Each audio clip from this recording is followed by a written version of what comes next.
Hello and welcome to another stream of Assassin's Creed 2 to continue the playthrough celebrating the game's 15th anniversary with a 100% run. Hey there now bro, welcome on in. This is God speaking. No, just kidding. Hey there Shaky, how's things? Let's pin this message to the top of chat. Okay, so this playthrough has been a doozy so far.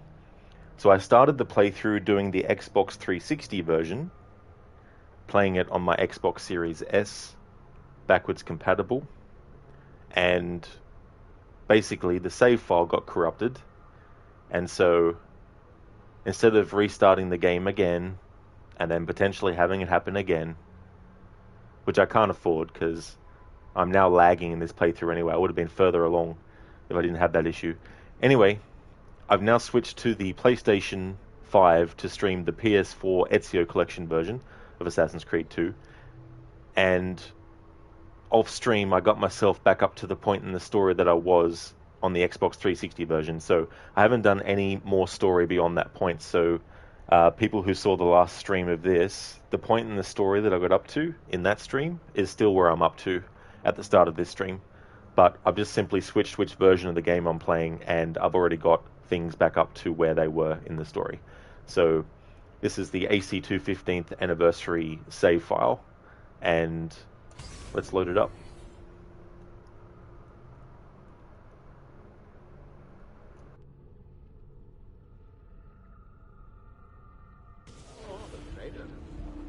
Doesn't look like one.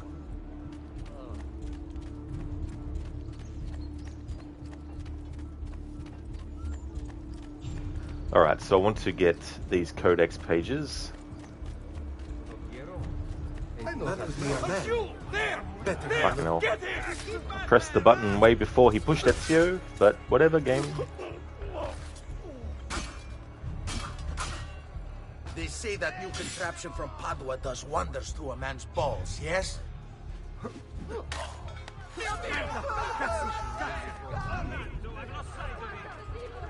Move!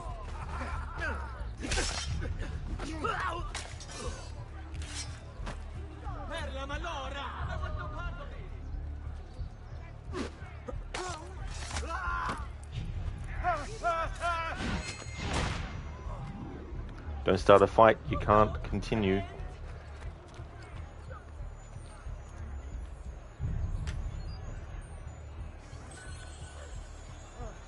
I'd better not hang about.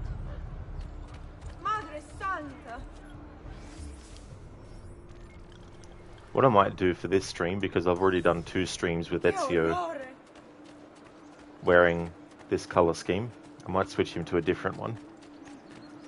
Such violence. And I've read that database entry before.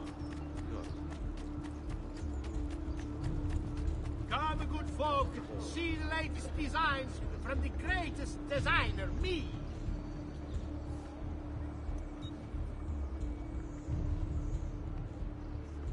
I'll worry about that stuff later. Alright, we're going to go with Florentine Mahogany. Come again.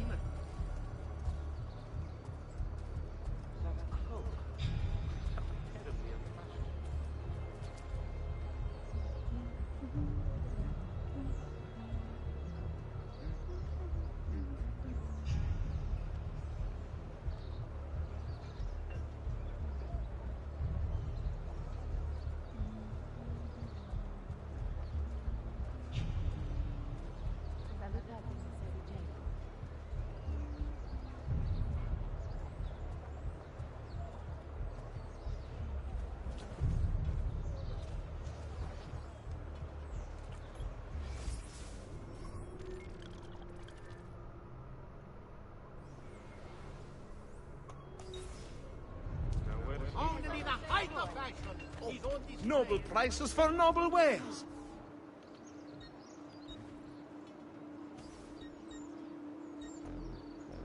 Indeed, my clients are generally much nobler.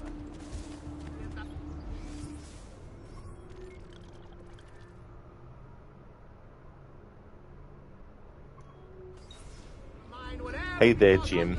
Welcome on in, dude. Sorry you had to switch. Yeah. Yeah, it was very annoying. Because it was something that had happened a second time, because the first stream day for this playthrough, when I finished, it didn't save. So I had to start again from scratch. And then at the end of the second stream, the same thing happened with the save file. So I had to restart the game again from the start, but this time on this version. And don't get me wrong, I love this game, but having to restart the start of it 3 times in a row isn't necessarily fun. To all respected members of the Arte del Cambio, the biannual Congress has been postponed due to the legal concerns. Now, bro, in your opinion, what is it about this game that makes it stand out above all the others? You think Revelations came close, but it wasn't quite there. Well, the thing about this sequel was it was just such a big leap from what was already there in AC1. The foundations that were built in AC1 were just expanded upon so greatly in this. There's just such a big night and day difference between the two games. Fundamentally, they're the same. The way that you control the character is the same. But it's not just time period change, it's also just the way in which the pacing of the story is told, especially when it comes to getting the player used to how things control, because in AC1 there's a tutorial that basically is just, it just lays it all out, and that's not necessarily a bad thing, but the second game does the tutorial as you go through the story, and it makes the things that you learn as the player make sense as to why Ezio is learning them, you know, and that creates a really cool kind of layering where it's not just you as the player learning these things, it's also Ezio learning these things, and by extension with the bleeding effect, Desmond is now learning these things, you know.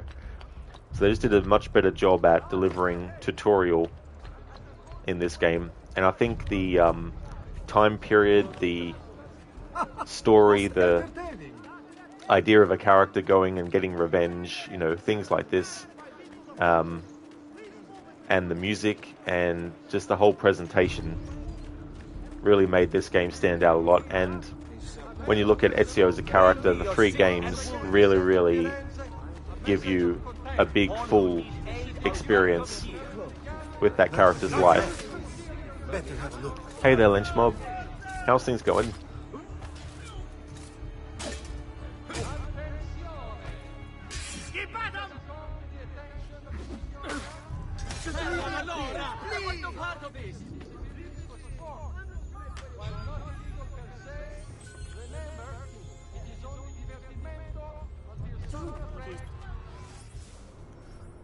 Okay, I'll grab this Codex page, and then I'll recap what's happened in the story, and then we'll jump into the next story mission.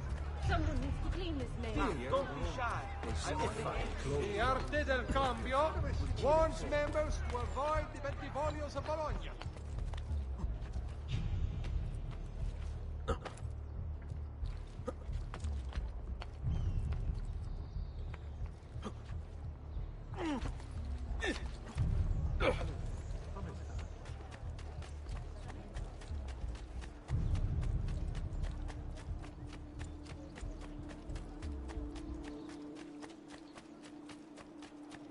The quality of our stitching is legendary. Clumsy stronzo. Oh, I should have a guard lash you to a post and strap you to within an inch of your life.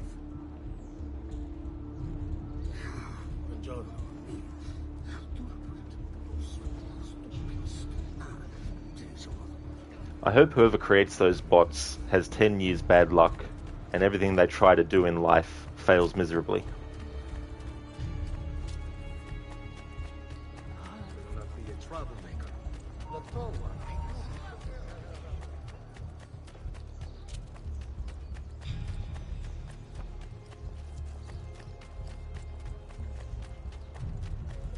That man. Not what you see.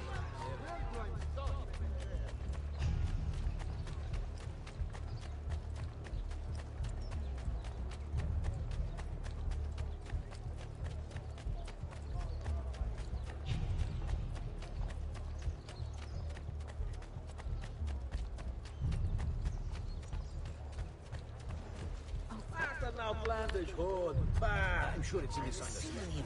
Eccolo! There! There! Celso, what's he doing?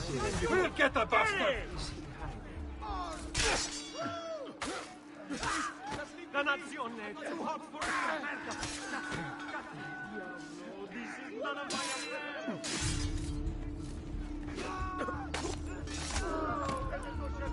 Shaky, except Leaper fails. They can succeed at that. Yeah. Now hold on. I want no part of this!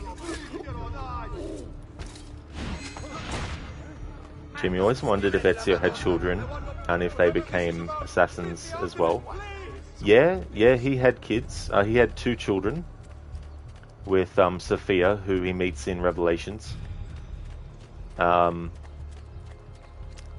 I don't know whether they become assassins or not.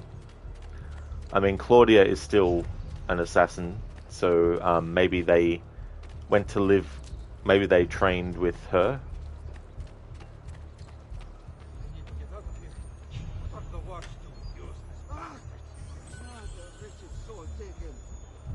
Because when Ezio died, his daughter was probably maybe 7 or 8 years old, and his son was only like a baby.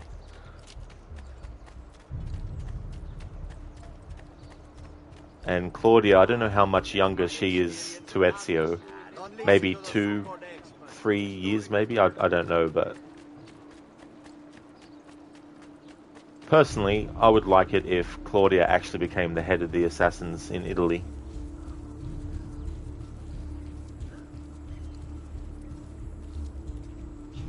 Now, bro, only 2 gripes with this game is not killing the Pope at the end and doing all those tombs to get Altier's armor just for it to get destroyed at the start of Brotherhood. This is true. That could definitely be annoying as well. I get why they did it though, because the Pope didn't die then, in real life. But still, in terms of like playing through the game and wanting to get revenge, it's definitely understandable to be upset that we don't actually get to kill the guy. I may be a bit disorganized, but I do know. I do like how he dies though. I do like that he gets killed by his own children, or his own child. Considering one of the people he killed was a child. I think it's fitting irony that his own flesh and blood would literally be what kills him. I've seen him before. I know that.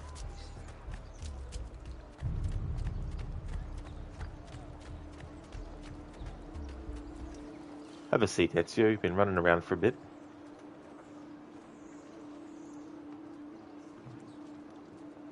Lynchmob, we just got done playing some more Star Wars Outlaws, finally travelled to a new planet after doing a job for Jabba the Hutt, and you're slowly making your way to a mechanic that can upgrade your speeder bike to travel on water rather than just riding it on land. And before you logged off, you ran into Lando and he invited you into the Sabacc game, if you could find the secret room where they play at.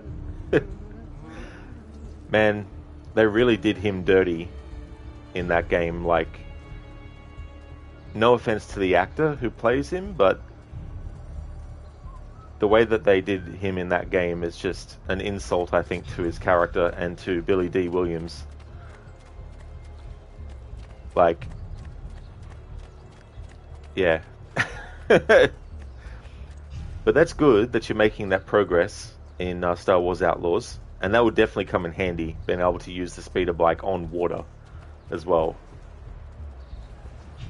Hey there, AC, welcome on in. Indeed, yes. Big on, bot bish. Hell yeah. We had another one not long ago. Okay, so to recap where we're up to in the story. So sequence 1, we had... I won't recap every single memory, but the most recent thing that we did was Last Man Standing. Attend the acquittal of Petruchio, Giovanni, and Federico, who were killed by Rodrigo Borgia.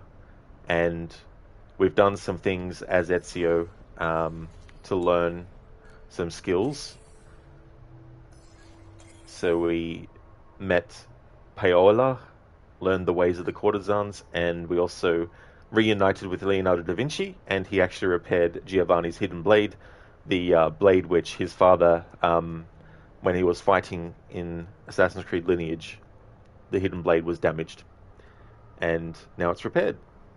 So that's what we're up to in the story.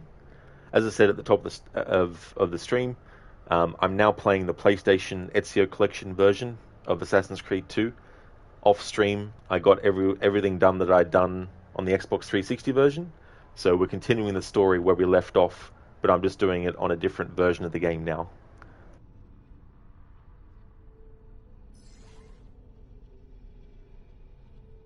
Lynchmob, yeah, when you saw him, you were like, oh no. Yeah, it's just, if you're going to use a character like that, at least, make them a prominent and well-realized version of them.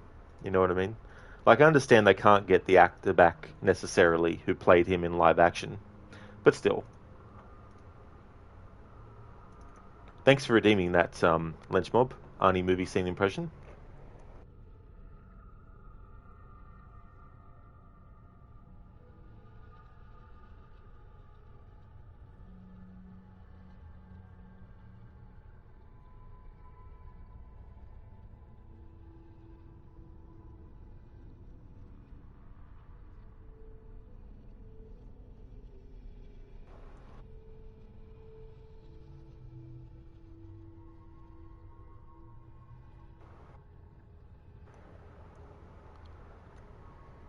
Tranquilizers. I wanted to use the real thing. Where's Janne? You remember me, Colonel? I remember you, scumbag. Especially the people you've tortured and killed. Colonel Matrix, you do not understand a country like Valverde. It is a country that needs a president who has an understanding of discipline. Why tell me? Because you're going to return to Valverde, and you are going to kill the president that you helped to overthrow me. Why don't you have Bennett do it? Sounds like something he would get off on. Because President Velasquez trusts you, Colonel. After all, he made you the hero of the revolution. Why, Captain Bennett left, shall we say, under a cloud, yes? Yeah, 'cause he enjoyed killing a little too much. Your training, Matrix. You can get close to President Velasquez. You will kill him. You know, Colonel, we went to a lot of trouble to find you. We had to pretend Captain Bennett's death so that General Kirby would become agitated and lead us to you. And now that I have you, you will do exactly as I tell you. Fuck you. That's from the movie Commando. Thanks for redeeming that. Hey there, Lizzie, welcome. It's just the 100 without the percent. How's things going? Nah, bro, you reckon Carl Weathers would have made a good Lando? Yeah, he would have done. He was a good actor, rest in peace to him. Jim, another wow moment in Star Wars is Han Solo on Jabba's wall. Yeah, that's the thing, him frozen in carbonite.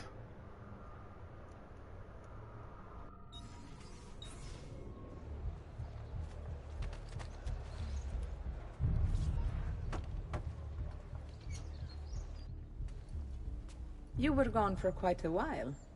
Leonardo likes to talk. That he does. But I trust he did more than talk. Impressive. I'm rather fond of it myself. I've given you the skills. Leonardo's given you the blade. All that remains is the deed. Where can I find Uberto? According to my girls, he'll be attending an unveiling tonight of Verrocchio's latest work. It will be held at the Santa Croce cloister. Watch over my mother and sister while I'm away. Of course, Ezio. As if they were my own.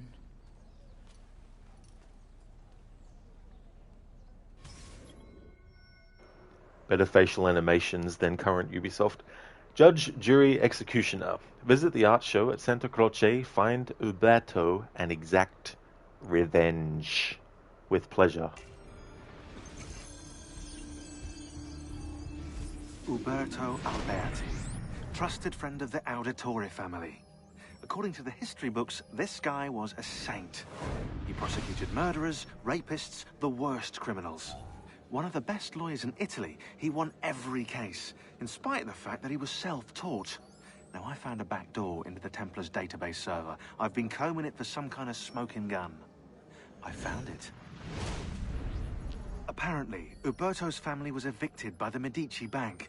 Uberto's been aching for revenge ever since. And the Templars promised him support. Ezio's father was standing in the way, and Uberto was jealous of his influence over the Florentine government. Two birds with one stone, isn't it? It looks like Uberto used his election to the Signoria as his opportunity to strike.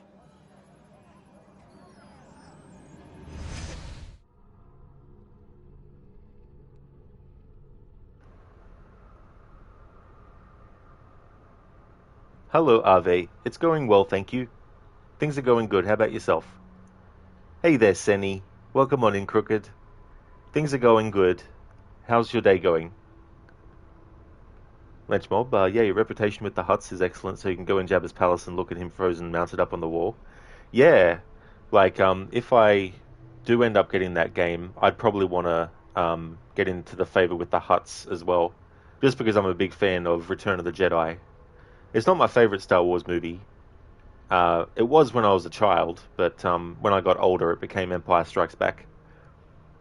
They shouldn't have removed these when Sean talks about the villains. They were so dope in AC2. They really were. Plus, as a streamer, sometimes it's good not to have to read every single thing to save your voice. But yeah, it would have been cool if they kept that going with the next two games.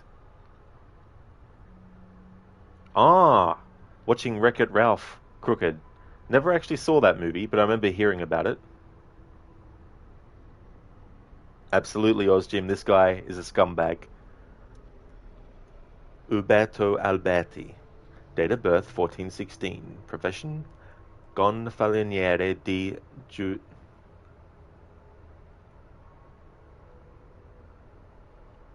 Giustizia, executor of the ordinances of justice, and a traitor. He definitely is a traitor. Thank you so much, Cheese, for the raid. Welcome on in. How was your stream? How was Marvel's Avengers? I hope you had a good one.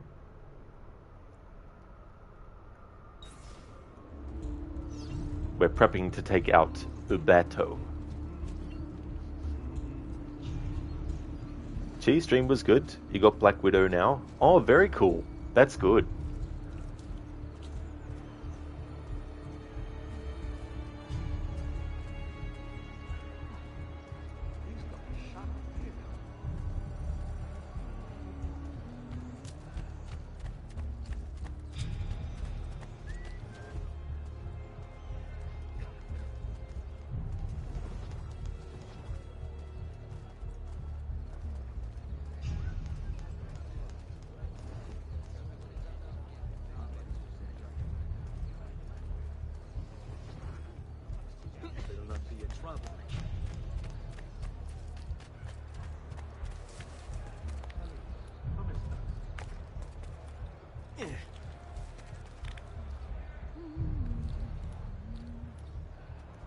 Ave, time to whoop some Uberto Alberti ass. Exactly. Get rid of him. Dr. Darling almost have given up hope. Didn't read the Discord message. Thought there wouldn't be a stream today. Thanks for watching the stream. I'm ending it now. Just kidding. How's it going, Dr. Darling? Welcome on in.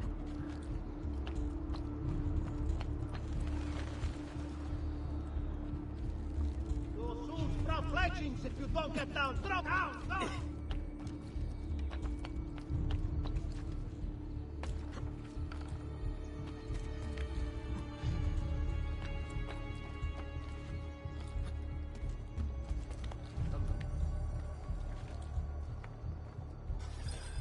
Again with this? You have overstepped your bounds, Uberto. Who are you to speak of bounds? You, who have crowned yourself Lorenzo di Medici, Principe of Firenze. I've done no such thing. Of course not. Ever innocent. How convenient. At least now, we see how far your reach extends, which is to say, nowhere at all. It has proved a valuable lesson for me and my allies. Yes. Your allies, the Pazzi. Is that what this is about? Be careful with your words, Lorenzo. You might attract the wrong sort of attention.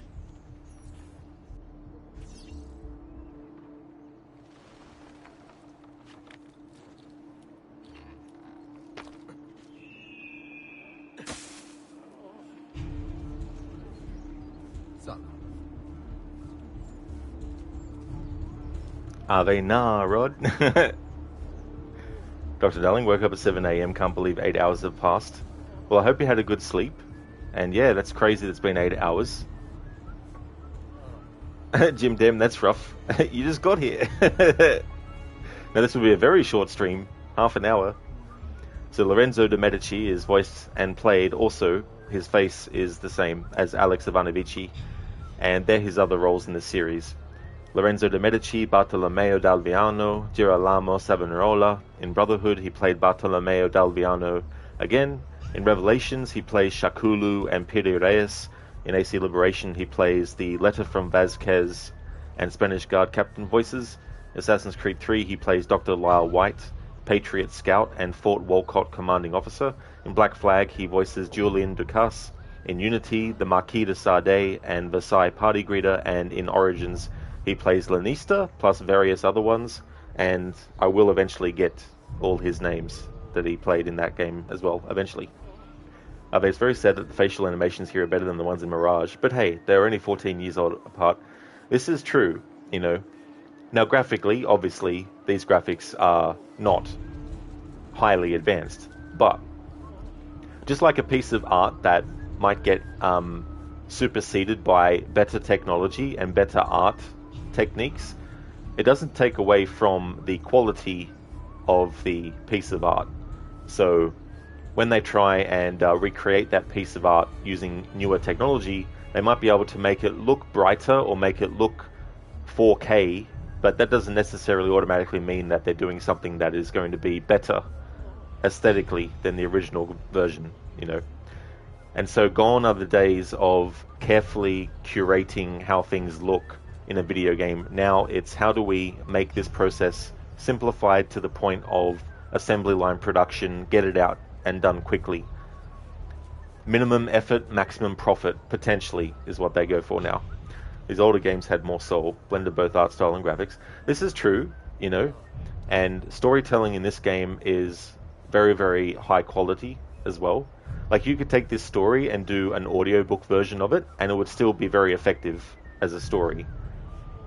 So when they do eventually remake this, I would not expect it to be anywhere near the artistry of this version, or this game. Maybe they can do better things with some stuff, but like my painting analogy, just because you have better technology doesn't automatically mean your work is going to be superior to the original version, because the original version has certain aesthetic things done to it that a new version might not have.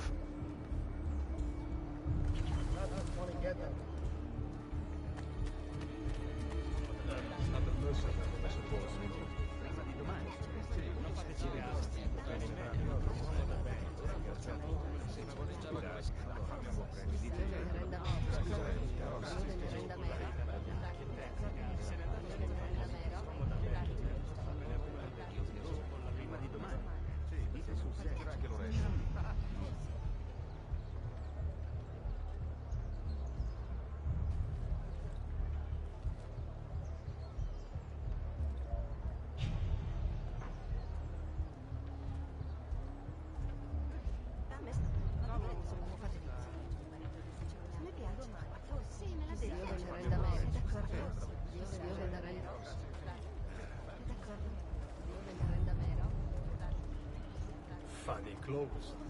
Must be a francese.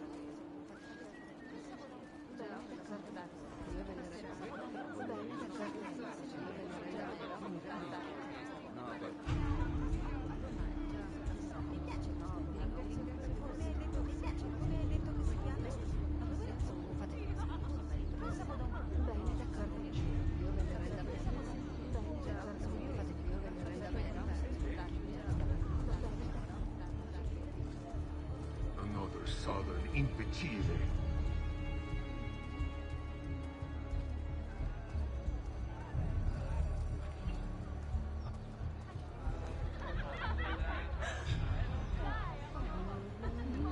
Shaky, you finally got the Origins Gold Edition? What are the best types of weapons in that game? Oh, that is great, Shaky, that you got that version. That's cool. So what are the best types of weapons in that game? Well, it really depends. on what weapon type you like. I'm more someone who likes swords in Assassin's Creed Origins, and I really do like having things that can have a really cool like overpower attack as well. And what I like about the overpower attack of the swords, and not like the sickle sword is a different type of sword again, so it affects what you do as an overpower move with that. But in terms of like just straight swords in Origins, when you get the overpower attack skill, you do this sort of like run and charge and then stab through the enemy. And I really like that because it helps open up to do a chain assassinate with the weapon of the enemy that you've just killed, picking it up and then throwing it at another enemy, you know. So I really like that myself. But if you like heavier weapons, then you've got like the heavy blunts that you can use as well. But they're obviously a bit slower as well. But the swords are kind of like a bit more balanced. I don't know how the spears are in Origins. I don't know, I can't remember because it's been a long time since I played with the spears in that game. I can't remember their speed though. But yeah, I personally prefer the swords, and any type of straight sword that allows me to do that overpower attack where you charge and then stab. Because the other ones allow you to do like a flurry of attacks, which is kind of cool. So if you like that, then that's definitely recommended too, as well. When they remake this game, they're for sure going to use the Odyssey combat. Probably Quebec being the ones who are going to do the remake if and when it happens. Most likely. Yeah, they're the main studio now moving forward on Assassin's Creed stuff at least. Other studios are still doing games, like Montreal is still doing stuff. But Montreal aren't going to be doing any sort of like of the bigger games anymore. Quebec are in charge of that department now. So Quebec will be making the decisions on the remake of games that weren't even done by their studio, a studio that they have some kind of like, you know, animosity towards. So yeah, I don't imagine the remakes are going to be that faithful to the originals. Plus, they're probably going to alter the storylines and the characters' stories to make them less offensive, I guess. Oh, Jim, they're all zombies.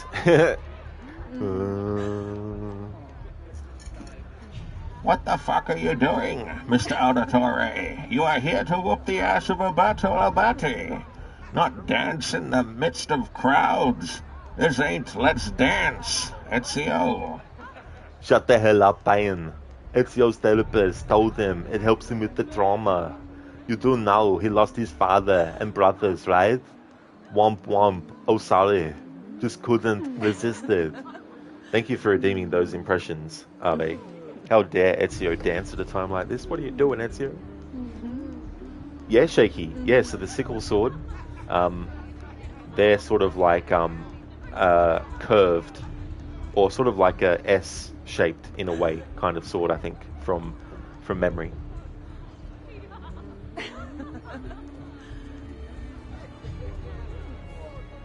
Another cell sword, huh?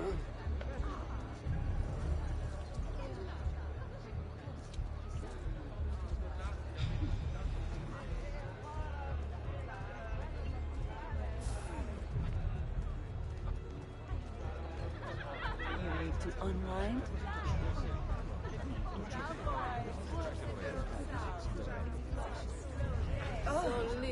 Has anyone seen my thing? Have you gentlemen found the best ladies in all that you got? Spend a moment.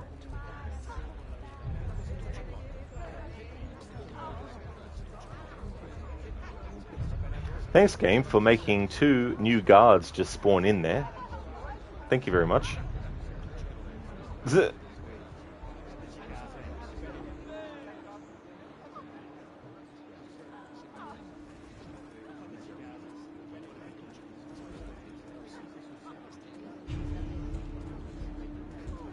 I'm going to get the dialogue as well. Good evening, Gonfaloniere. To you as well. I trust you're enjoying yourselves. Indeed. A nice distraction from that nasty business with the Auditore family. And to think I once thought of Giovanni as a brother. Don't blame yourself. How could you have known what evils he planned? I say we strike that traitor's name from the record books. Let history forget he ever even existed. Yes, if you'll excuse me for a moment.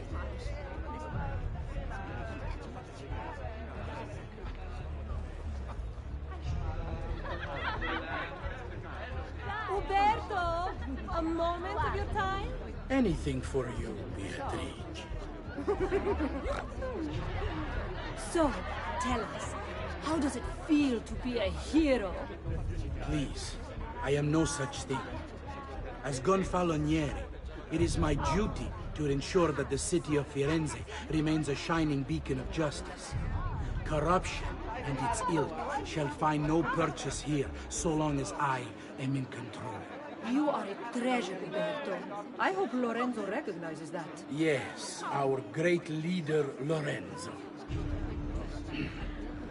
I'll see you ladies later.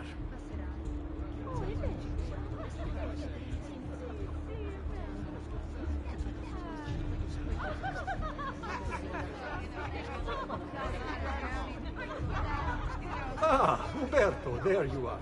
I was just telling the others about the execution.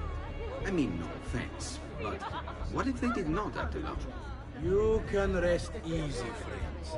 I am confident that this treachery began and ended with the Auditore family. What of the other son? Ezio, was it? The child poses no danger. Soft hands and an even softer head. He'll be caught and executed before the week is out. Oh, don't let us keep you, Berto. We just wanted to say hello.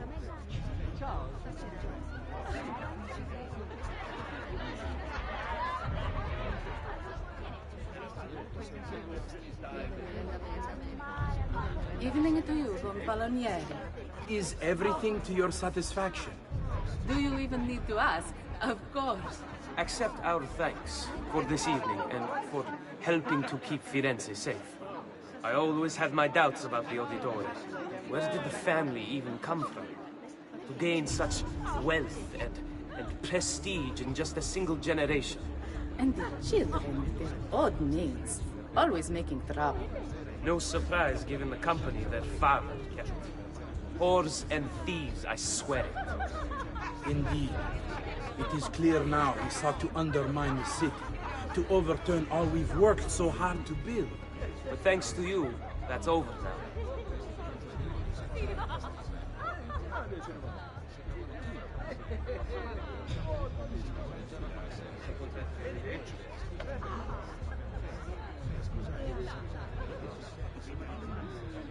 Yeah, it was Jim.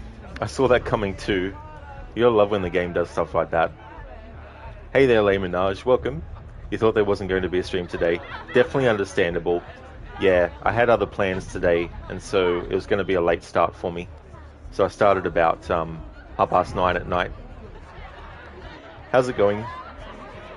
Dr. Darling, the first and most iconic Ezio assassination. Absolutely, I love Ezio's rage and anger at what he says after we kill Uberto.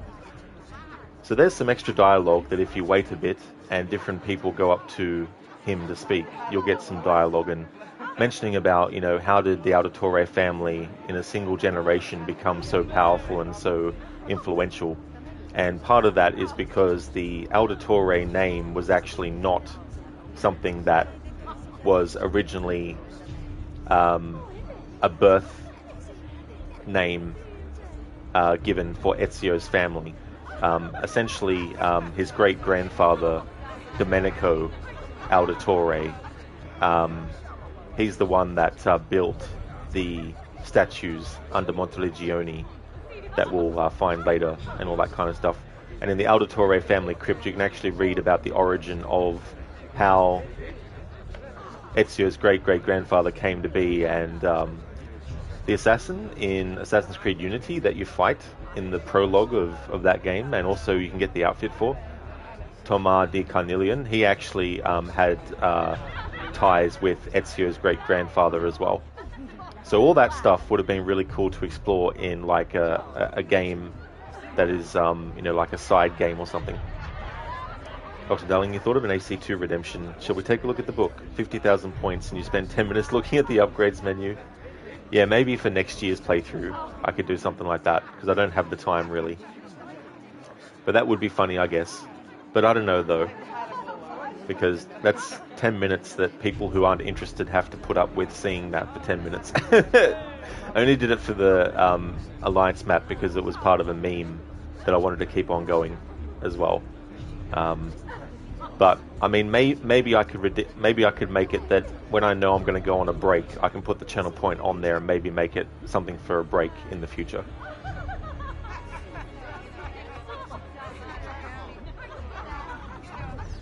You!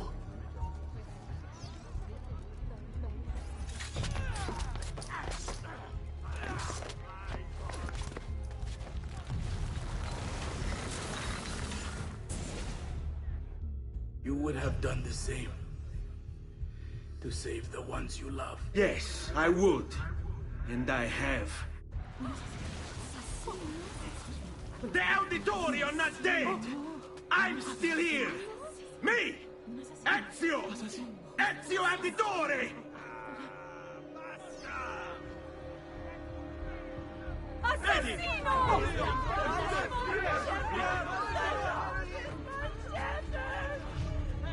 Take it from behind!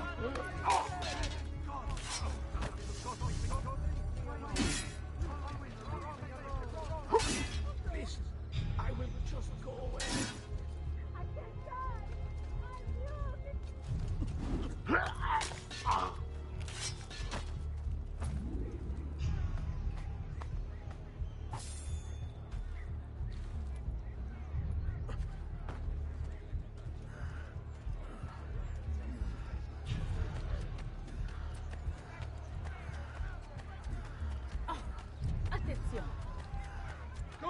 He's bolting! Stop him!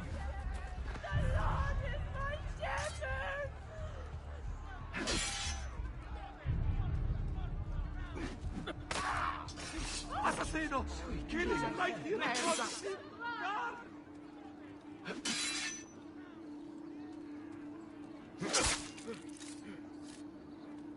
Fantastico, hey! Sei in pessima forma! Oh, su! Non sono mica così bravo!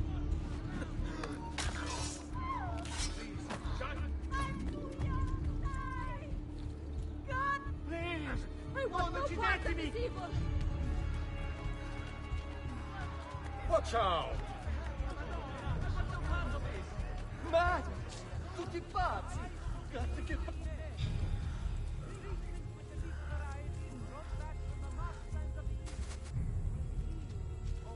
Now, if only we could set fire to that hay now that I've put that traitor's body in the fucking haystack. Down, down! You'll soon sprout fletchings if you don't get down.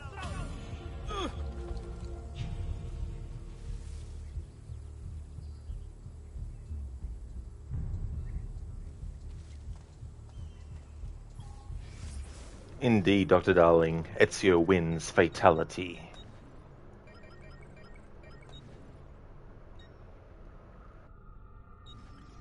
My love, I put these thoughts to paper in the hope that I might one day have the courage to share them with you.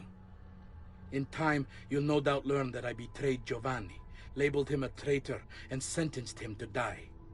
History will likely judge this to have been a matter of politics and greed. Know that it was not hate that forced my hand, but fear. When the Medici robbed us of all we owned, I found myself afraid. For you, for our son, for the future. What hope in this world for a man without proper means? They offered me money, land, and title in exchange for my collaboration. And so this is how I came to betray my closest friend. However unspeakable the act, it seemed necessary at the time. And even now, looking back, I see no other way. And what'd that get you? A pine box and little else.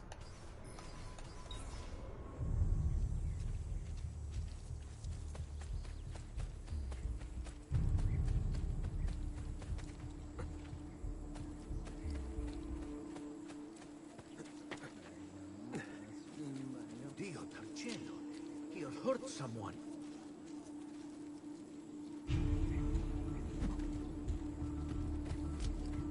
Care for all. I've done what I could. Looking for trouble. But perhaps you should avoid the deeds that brought you here.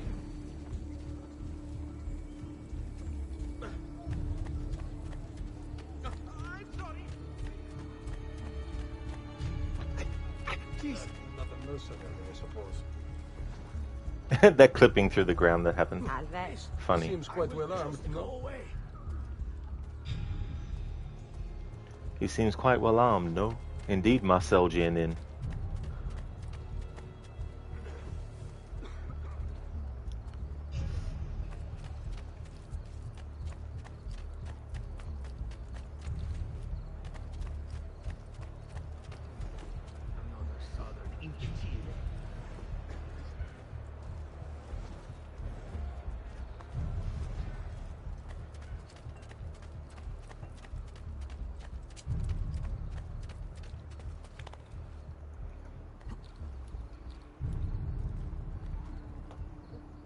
Sona, thank you so very much for giving those gift subs. Thank you very, very much. That's amazing. Thank you so much for giving those gift subs. Muchly appreciated. Congratulations to Gem37, Slap Bunny, Chris Player 2, Metal Ghost 0, Miss Cleopatra, Feats Beats Games, Assassin Lex 74, Mr. Pew Pew Laser, Guardian PT 88, and Badass Games Revival. Congratulations on getting those gift subs. Sona, thank you so much for doing that. That's very generous of you to do. How's things going for you today? Ezio giving some head bops in celebration. Stronzo? I'm not a fucker. I love that word. It's probably my favorite Italian swear word. Stronzo. I love when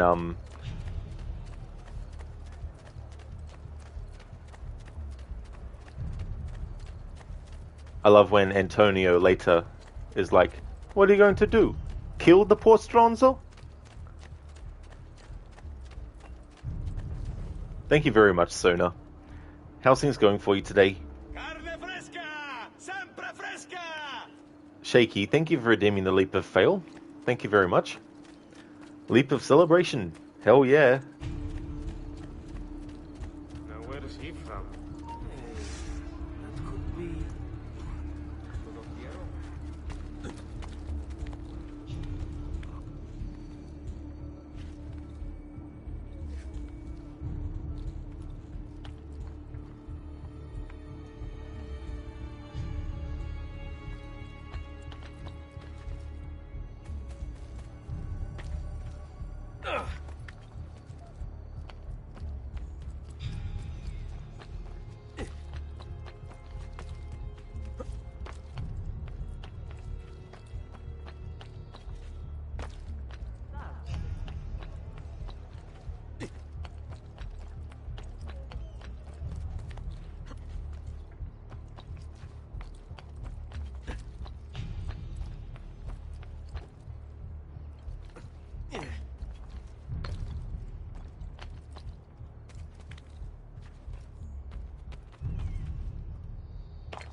Okay, so I won't be able to get to the top of this and then be able to land on the ground, just due to the nature of there's a lot more of the building that is wider than the actual top of it.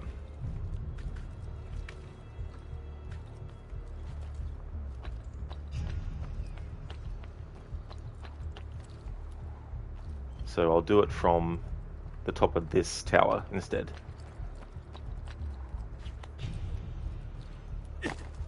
Hey there, Dumbledore. Good morning. How's your morning going so far?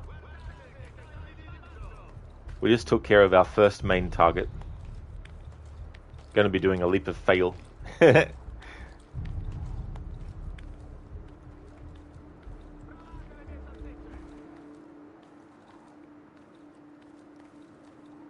Oh, that's good, Dumbledore. That's excellent. Sona, you'll still watch me? Oh, very nice, Sona. Thank you so very much.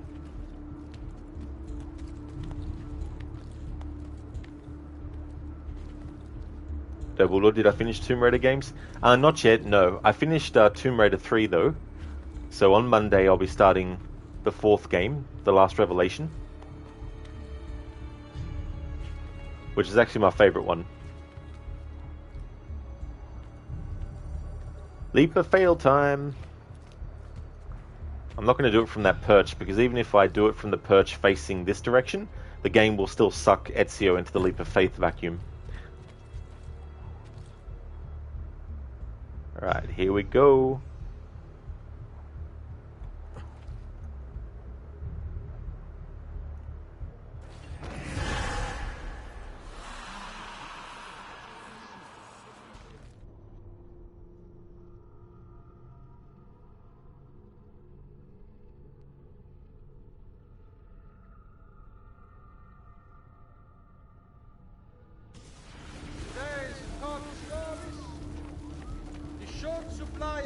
From this year's harvest has pushed the price up 6 florins per hundredweight. Okay, we've already heard that herald dialogue.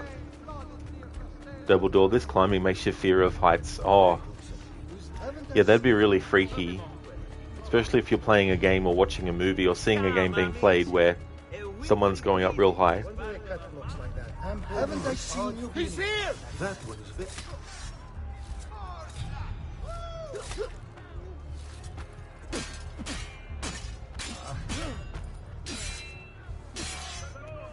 Get off me! I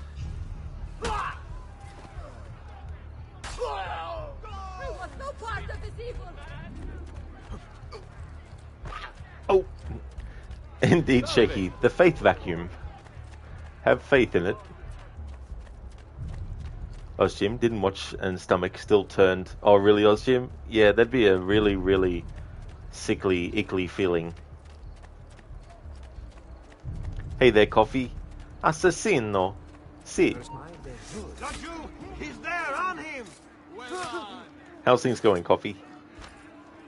Sona, thanks for redeeming the random horror movie quote.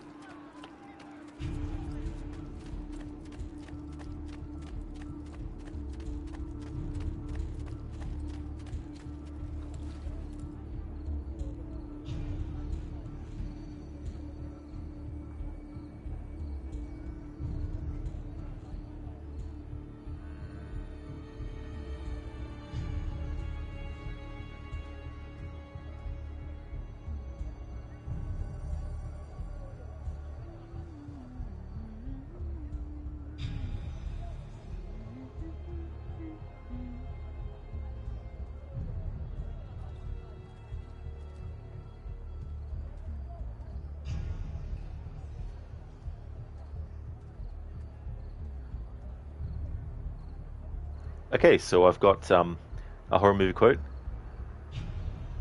I don't know how to explain it, but it's the movie that's making this happen.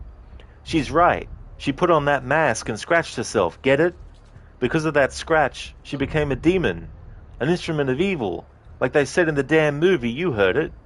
We got to stop it, I tell you. We got to stop the movie. That is from the Italian horror movie Demons, or as it's called in Italy, Demoni. That, of course, is a quote from the English language version of it. Sona, what's your favourite scary movie? That's a good quote from Scream. As for what I would actually call my favourite horror movie, that's actually a very tough question.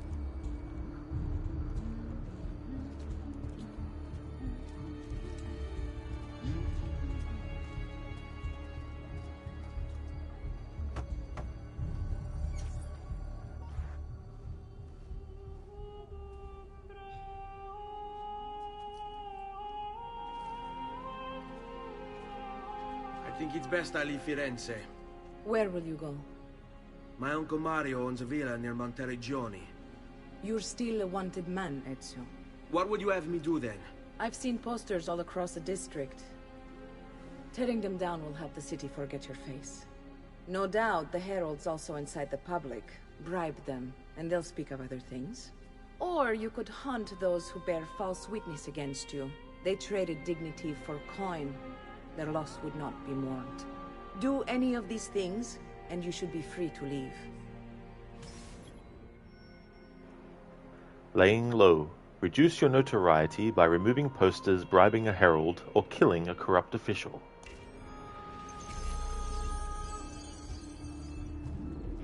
So I want to go near a herald. I have a program for tracking notoriety. This little meter will help you know how far you are between notorious and incognito. This will help you know if you should watch your actions. It'll also tell you if the notoriety level is part of Ezio's memory or not. Sorry. Enough! I want no more! I'm going to go near a herald and listen to their dialogues for when Ezio is actually wanted. If they have popped up, I don't know, sometimes.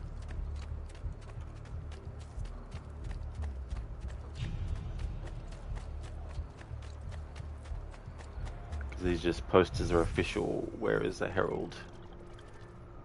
Yeah. Oh, here we go. I too no fear, my friends. I am...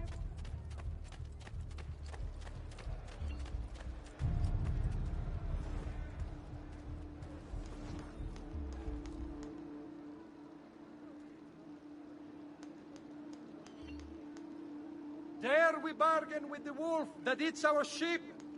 No! Harbor no kindly thoughts for this hardened killer. He is no different.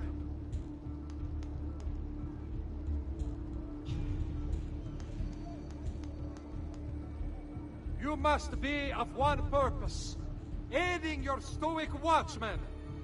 Help their cause. Catch this assassin. Rid Firenze of this curse.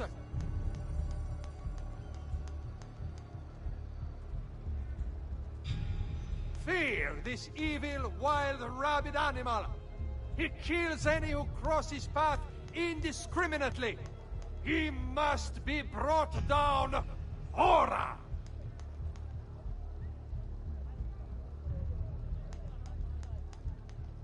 Evil haunts our great città.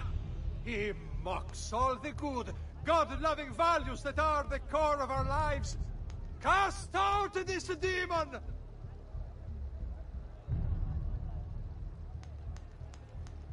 You must be of one purpose, aiding your stoic watchmen. Help their cause. Catch this assassin. Rid Firenze of this curse.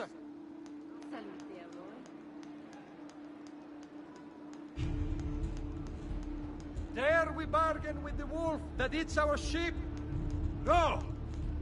Harbor no kindly thoughts for this hardened killer. He is no different. Alright, so I'll just see if there's any different dialogue, because we heard that one before. Fear this evil, wild, rabid animal. He kills any who cross his path indiscriminately. Alright, we've heard that dialogue before.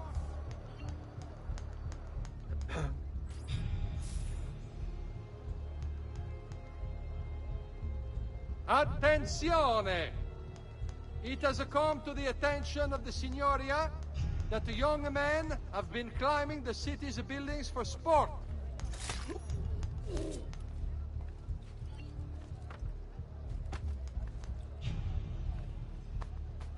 I should leave. Now, fast! Wicked thief! Leave that poor soul! You win!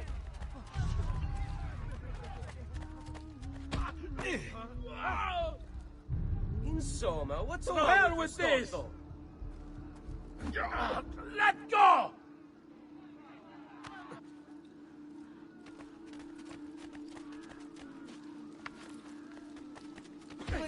Enough! I want no more! To anyone! Are you trying to impress the ladies? You win! You win! Shall we just pretend that was accidental? Who do you take yourself To for, hell with this!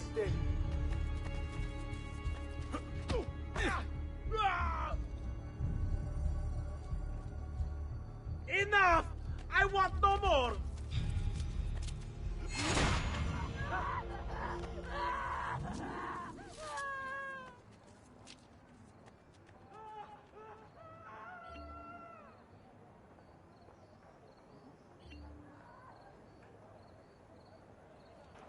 Coffee, good one. You're convinced by this, Herald. Hashtag Team Templar. Guard!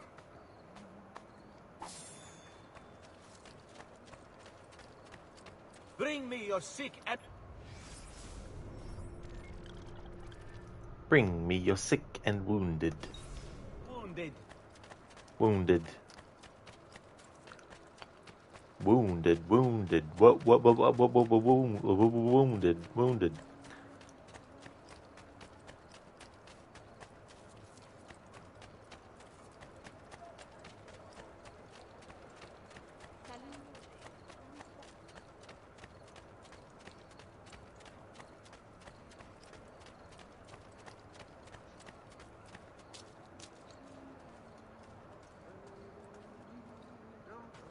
This guy's making sure he's dressed and looking very presentable.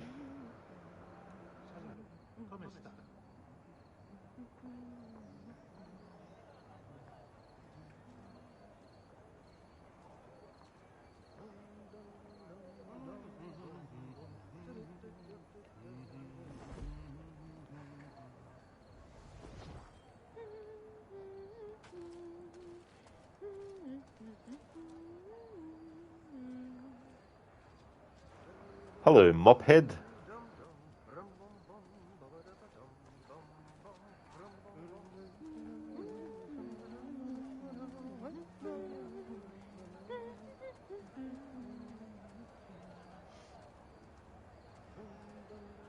Miei omaggi a Donna Leonora.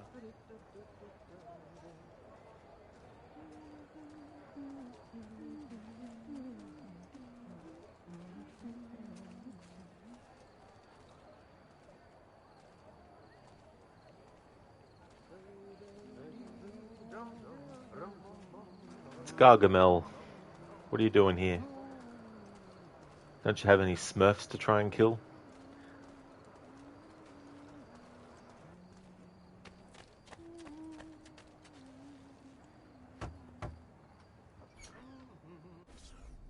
Bentornato, Ezio. Were you successful? Yes. Madre? Ezio! Where have you been? They wouldn't let us leave. And Mother, oh, she hasn't spoken a single word since we left the house. Father will need to sort things out. Where is Father? And Federico? And Petruccio? Hmm? Something's happened. What do you mean? No, it's impossible. Claudia. No. I did everything I could, Piccina.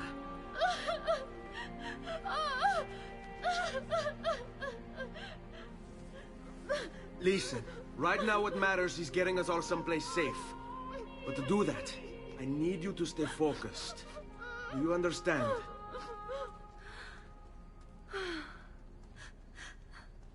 Good. Will you watch over Mother for me?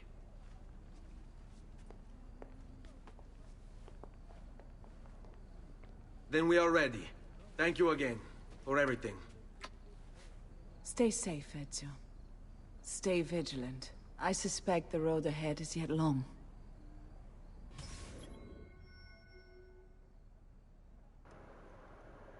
Sona, thank you so very much for the 5,000 bits. Thank you very, very much. Thank you for that. That's muchly appreciated.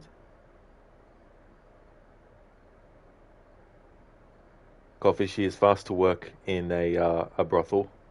Yeah, in Brotherhood. we see that happen.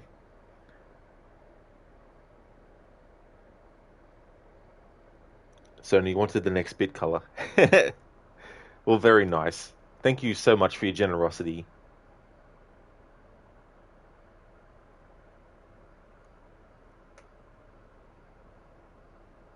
Arrivederci. Escort Maria and Claudia out of Florence to the Villa Auditore in Montelegioni. Yeah, shaky indeed. Absolutely. So muchly appreciated. Salve. Seguimi.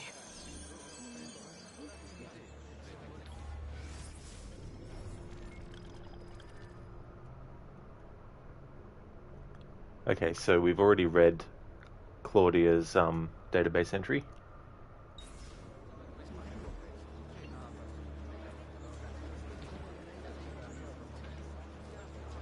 Give me a minute. Let's go. Wait. All right, this way. Hold. Fall in. Hang on. Andiamo. Whoa. On me. Stay here. Follow my lead. Sit tight. Qui, let's do it. Hold on. Stay close. Hold tight. This way. Stay put. Follow my lead. Sit tight. Seguimi. Wait. Qui, let's do. Hang on. On me. Hold tight. Andiamo. Hold ara. Stay for. Let all ara. Stay. Hold this. Hold sec. Hold on. Hang for. And stay for. Qui. Wait. You this. On stay. And ara. Wait for. Hold. Let hang sec. Hold for. Hold and see. Sec. Let all stay. Wait this. You on. Hold. Qui. Hold ara. Hang first. On stay. And wait. See the. Hang. Qui. Hold sec. Let stay. Ara. Hold first. For. Hold. Stay. You on me. See. And the hold. Let's go. Hold on. Seguimi. Hang on. Qui. Ara. The. Hold. Ara. Wait. And hold on. Hold. Hang for. Stay. And hold. Stay. The. Let's go.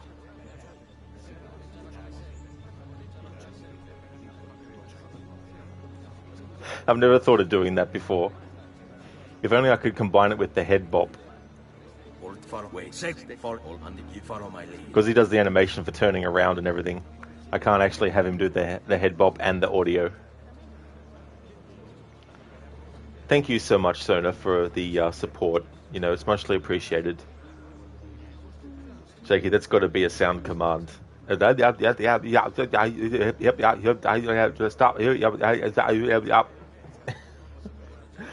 Segwell qui, way qui, force of the qui, that doody da. Shaky, Ezio stroke. It's like, Ezio, you okay, dude?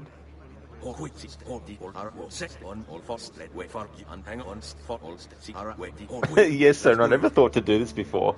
Like, just spam the button for asking allies to go ahead. So that's the range of things that Ezio says. Now, I wonder if there's some different things he says for other groups to follow. So I want to cover that dialogue too when we get, or when I think of it next. Give me a minute. Seguimi.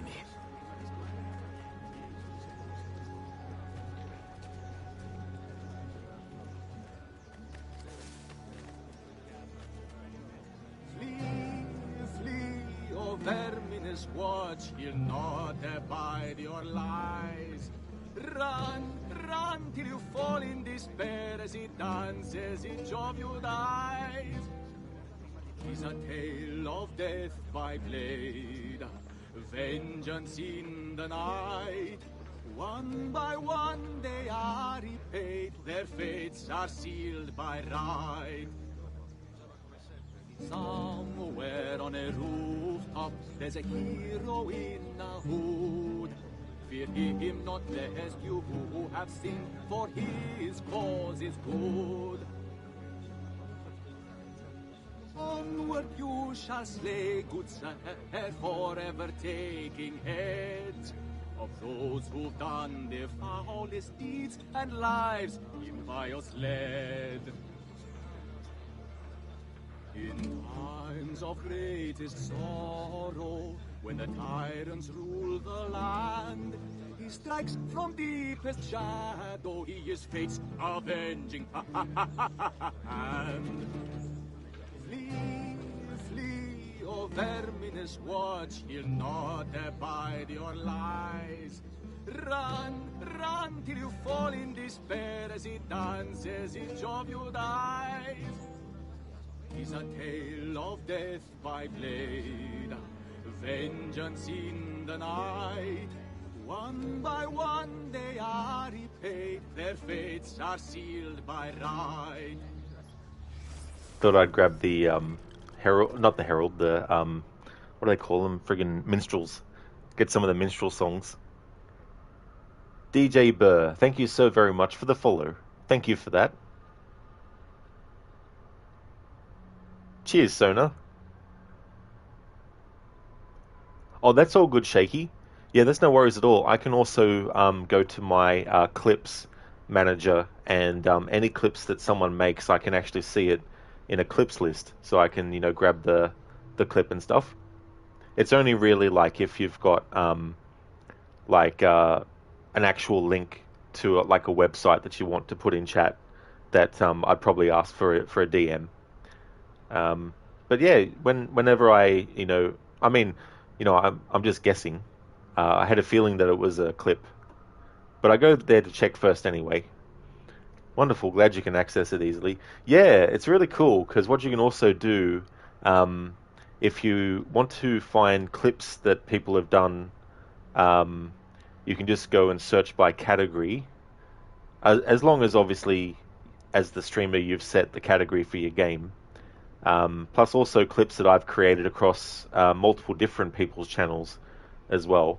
Can actually bring that up. Can search for category in that way as well. Or can search for channel.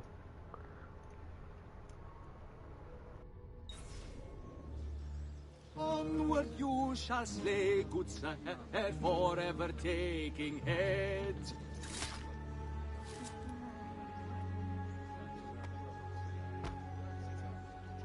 There he is! Where do you think you're going? Sweet Jesus, save me!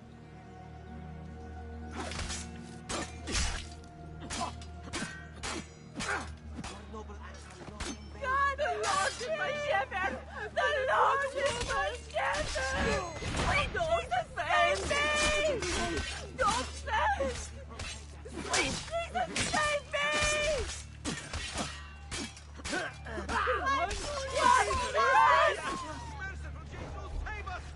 God, the Lord is my shepherd!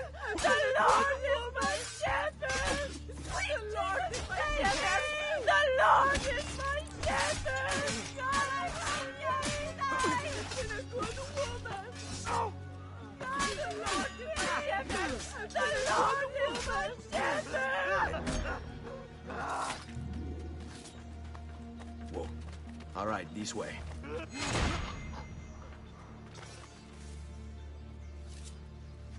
Hello, Sheila. Welcome, dude. Things are going good, thank you. I hope your day is going well.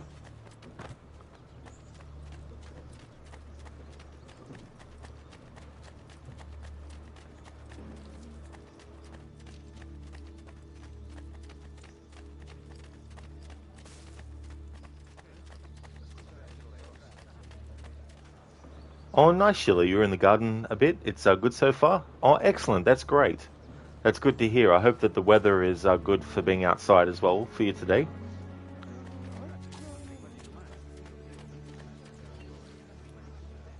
Follow my lead.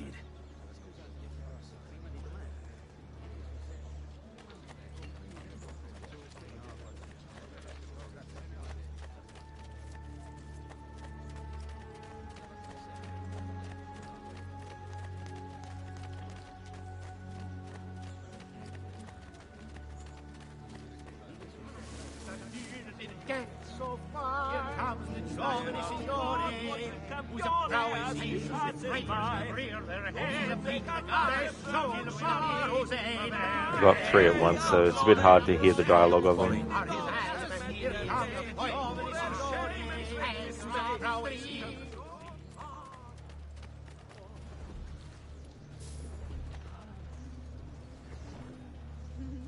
I'd love to sit on your knees for a while. Ragazzo. Have you ever seen my beautiful maid? It's this way.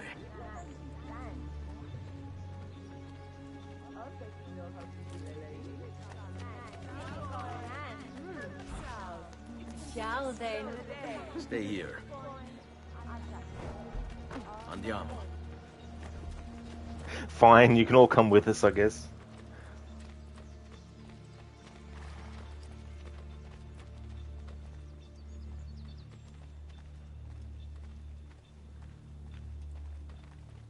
Stay close. How could this have happened to us? I don't know.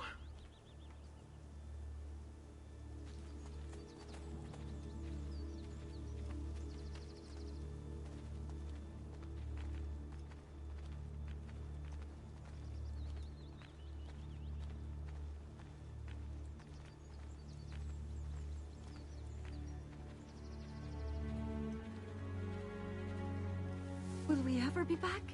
I don't know.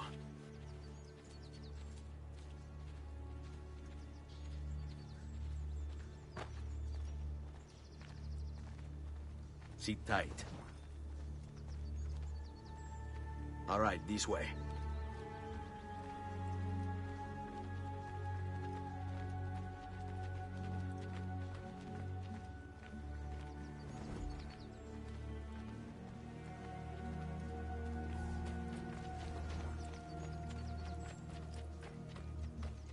This way. What will happen to our house? I don't know.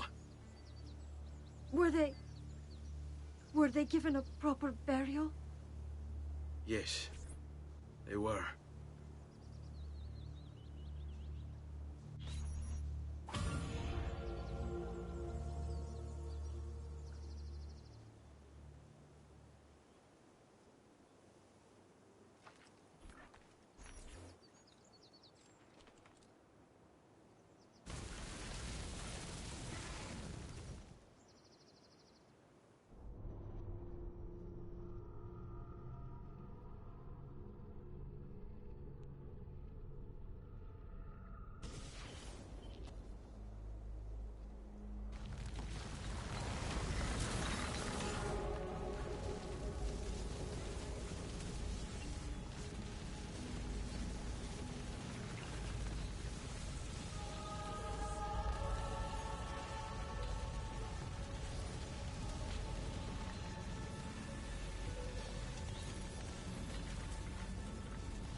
We should be close. Grazie a Dio.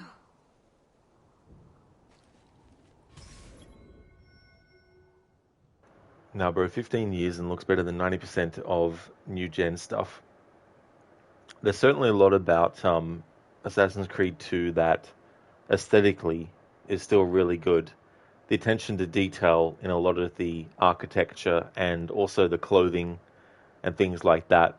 The music is really good too, as well.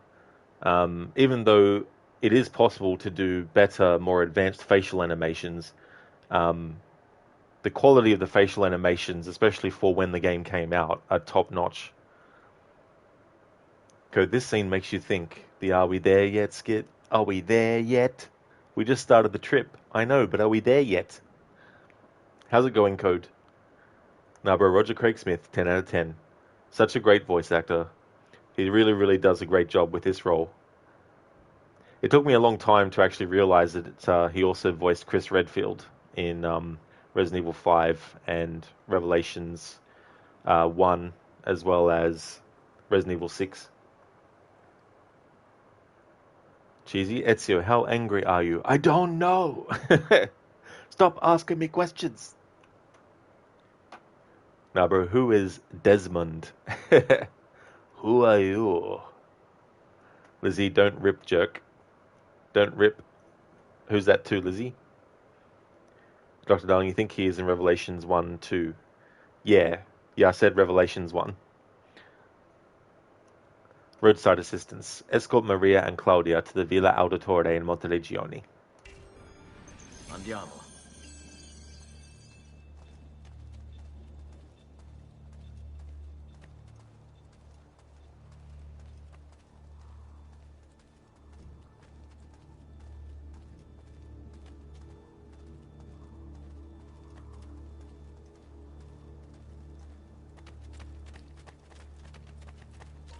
Buongiorno, Ezio. How could you leave Firenze without saying a proper goodbye? Ezio! What do you want, Vieri? So many things. A larger palazzo, 2 new steeds, a prettier bride. Oh, and yes, your life. My condolences for the loss of your father and brothers. What will happen now that there's no one left to help you? I have such wonderful things in store for your mother and sister.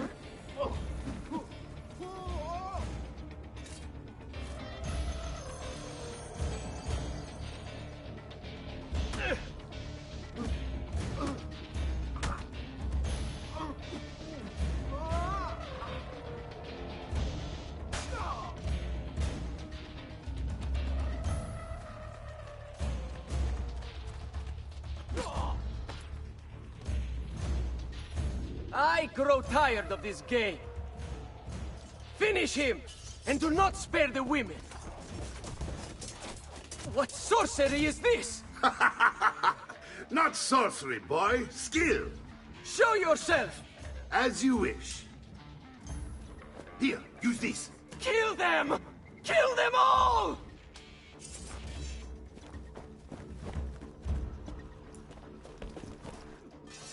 There he is! Not on the Statue! On him!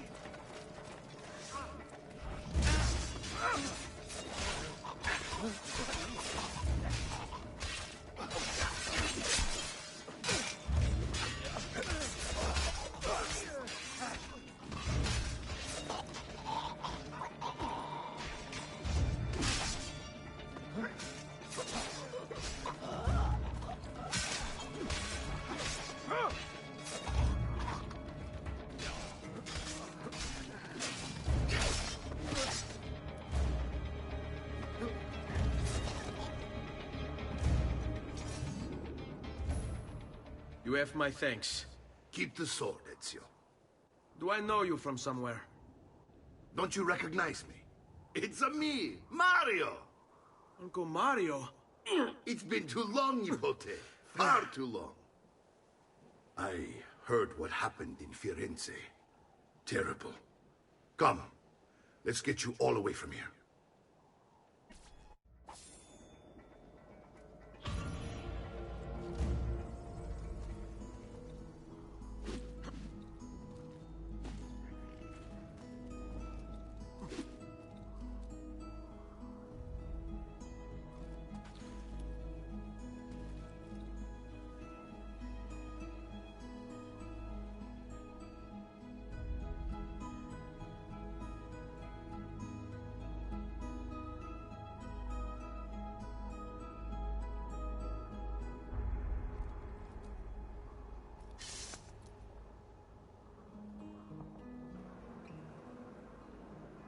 That's true, nah, bro. Yeah, he was also Batman in Arkham Origins. Hey there, Drake. Rome's Italy. Well, he ain't my boy, but the brother is heavy. Gave away your possessions and moved into the Chevy van. Yeah, that's the master plan. Drive into the woods and eat corn out of the can. So what's that from, Drake? I'm not familiar with that. How's things going? Oh, I see Lizzie, the jerk that betrayed Ezio's family. Oh, yeah. Yeah, we definitely gave him... What for? But wait, there is more. Nah, bro, I hate when the blocking refuses to work. Yeah, because it had Ezio using his fists. Because the enemy was using their fists. Indeed, Lizzie. Yes, also Mario. Shaky and low Minaj. It's a me, Mario. Such a classic thing. And of course, it goes without saying, that's one of the Easter eggs in this game. Drake? Oh, so that's how the Italian plumber thing works. It's a me, Melvin. The only Melvin I remember hearing about is in the movie Tremors. He's the little shit that everyone doesn't like. Cheesy, let's go and jumper on Patsy's heads to see if coins come out. Yahoo! Now that would definitely be funny if you could actually do that in this game. That'd be funny. Hey, and Mita, thank you so very much for the raid.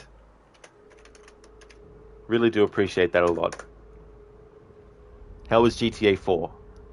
Did Roman incessantly ring you and say, "Hey cousin, let's go bowling." "I can't right now, Roman. Maybe some other time." Hey there, Witcher. Welcome on in. Drake, it's from a game in which you go to a park. When the song plays, your heart starts beating rapidly. Oh, I see, yeah.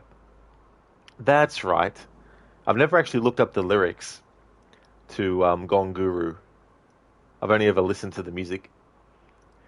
It's going well in Mita. Yeah, it's going really good. We just killed our first main target, and now Ezio has met Mario. But it's going really well. How's things going, Witcher? In Mita, no problem. It was good. You laughed a lot. Michelle actually called you when you were about to quit the game. You told her you're busy, and she got upset. Yeah, Michelle was like, "I want to go on a date with Nico," and he's like, "I'm sorry, I can't." He's like, "Fine then, you piece of shit." It's like, whoa, calm down. Not that she actually says that, but that's the vibe. Well, that's definitely good progress that you've made in the game as well.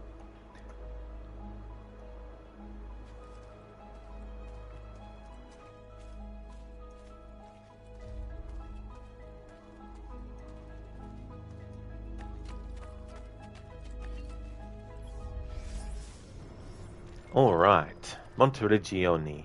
Built in the 13th century by the overlords of Siena, Monteregione was actively involved in the defense of Tuscany against Florentine attempts to gain more territory. At the front of this conflict was the Auditore family, who became the city's rulers and protectors. It was the Auditore who constructed Monteregione's famous walls, which can still be seen today. Although standing in opposition to Florentine desires, the Auditore had cordial relations with the Medici family, largely due to their collective Florentine roots. Monteregione successfully withstood attacks from Florence until, in 1554, the city was betrayed.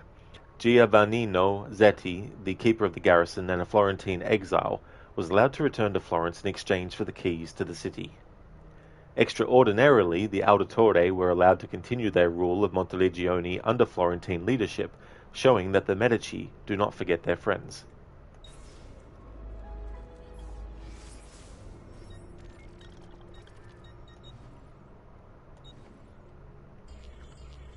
Okay, so it hasn't come up with an entry for Mario yet.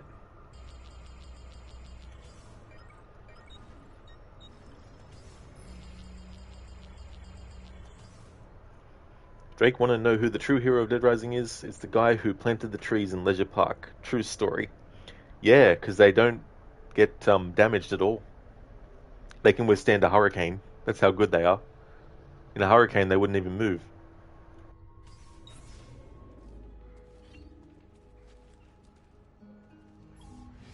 Okay, now it throws up a database entry for Mario Auditore.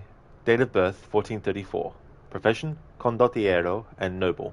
One of several condottieri patrolling the Tuscan countryside, Mario Auditore played a significant role in the Battle of Anghiari, alerting Micheletto Attendolo to the appearance of several dust clouds over the road, which signaled a surprise advance by Milanese troops.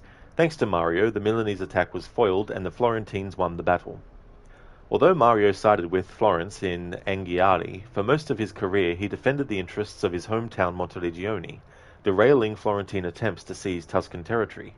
While Mario's younger brother, Giovanni, moved to Florence in 1454 to pursue a career in banking, Mario stayed at the family's villa in Monteregione, stating in a letter to Giovanni that he preferred fighting like a man to filling out balance sheets.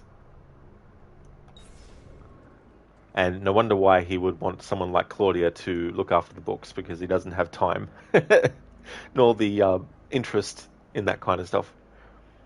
And Mitra, imagine if Nico said, "I can't because this guy is quitting the game. He will play again next time." That'd be a nice meta, fourth wall breaking moment in the game.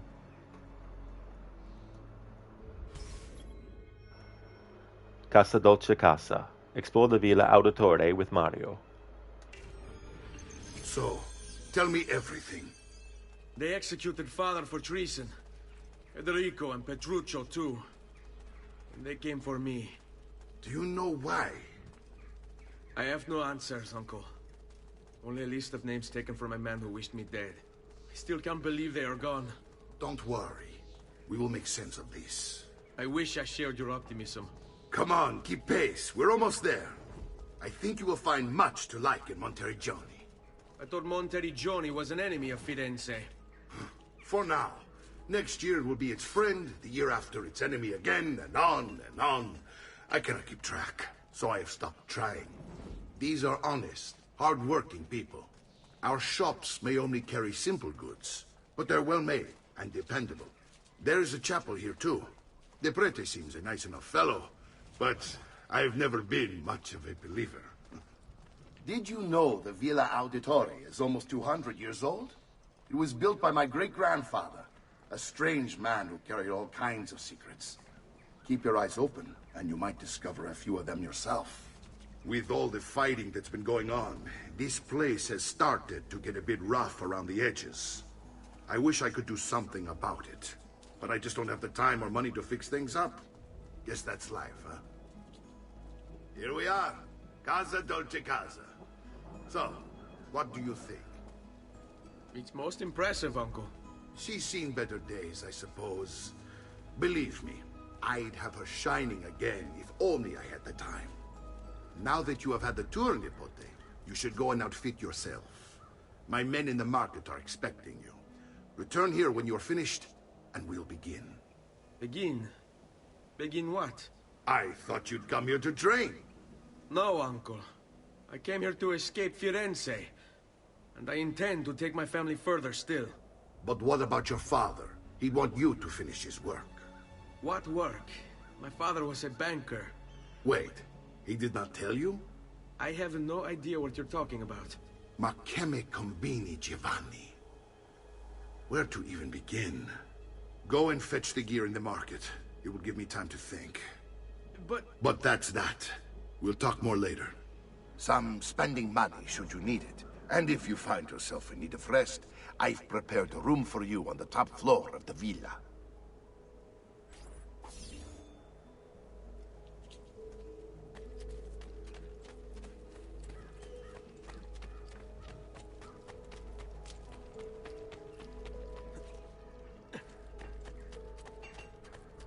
Noble prices for noble wares. Armor fit for an emperor, and the price to match. All right, let's get the leather greaves and the dagger. The dagger of time. Just kidding.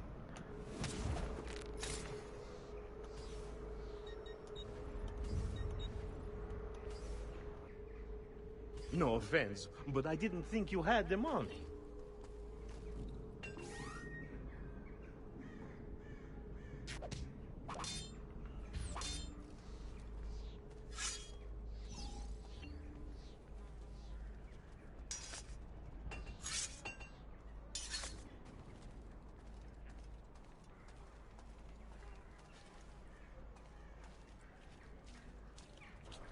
One of the things I want to do as I go through the game is actually, since I'm buying all the weapons, I want to actually use those weapons in combat.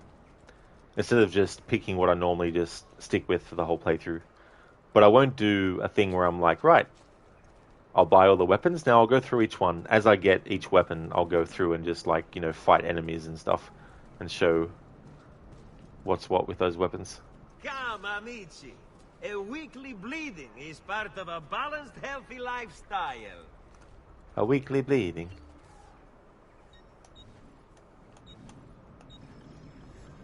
Lizzie, there's a couple of chests that you can't seem to get to. That's not in the well, but on the map. It's marked for Ezio's room.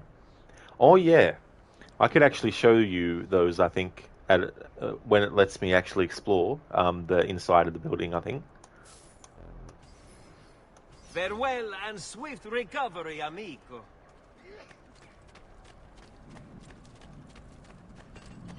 The price of perfection. I'll see if it lets me access those areas now.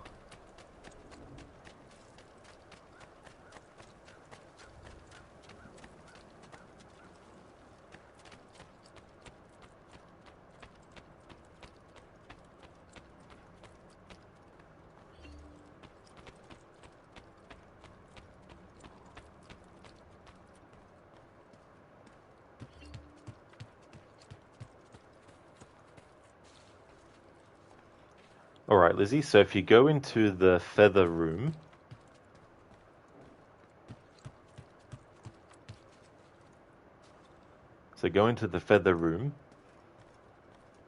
and go through it, past the chest, and then directly to the left, there'll be these stairs.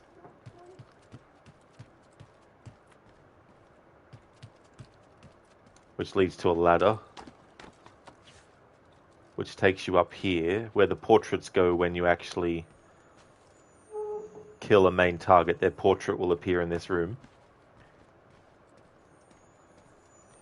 So I think they might be the chests that you're referring to.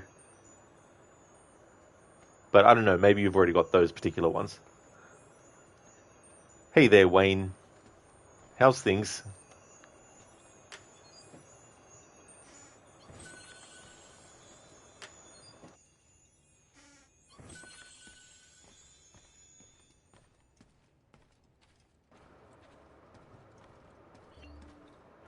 Uberto Alberti. This is a picture of the Templar, Uberto Alberti, Florentine Gonfaloniere of justice and a traitor to my family. Date of death, 1476. You grabbed those ones, Lizzie? Ah, gotcha.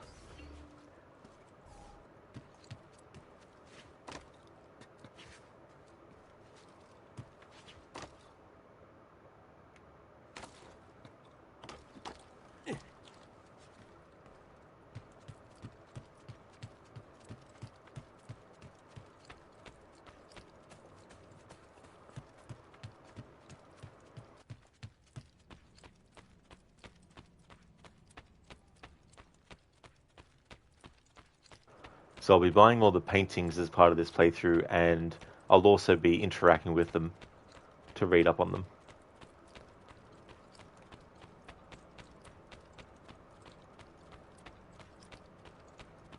Okay, what I want to do now is synchronize this viewpoint. And what I also want to do is the glyph that's near here.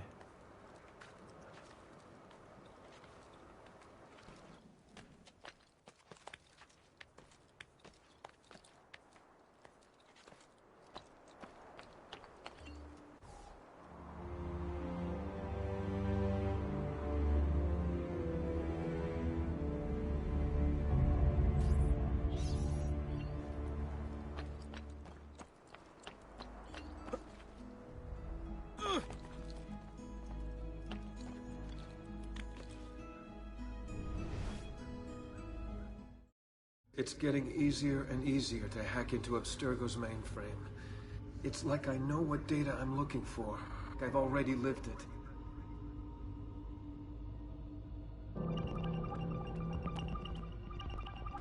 Infinite knowledge.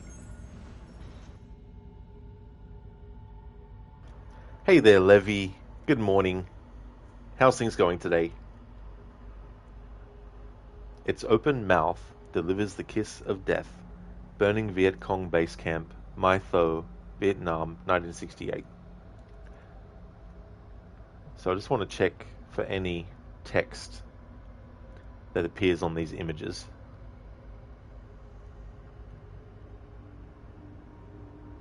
That's the solution there, but I just want to see if there's any text.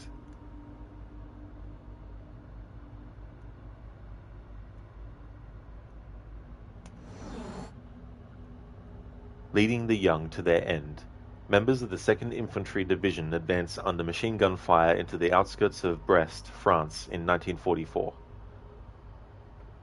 Lizzie Adewale wasn't the first character who never got much in-game time. Poor Mario in AC Brotherhood. Yeah.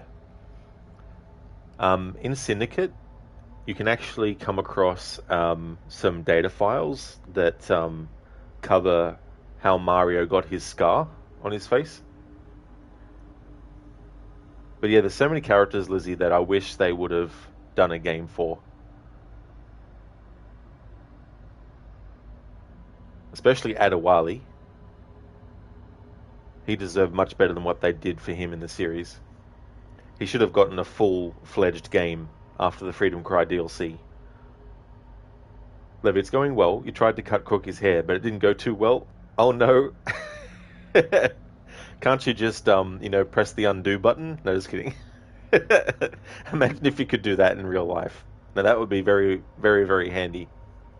Well, hopefully it can be salvaged, if it's not to how you would have liked it, and how Crookie would have liked it.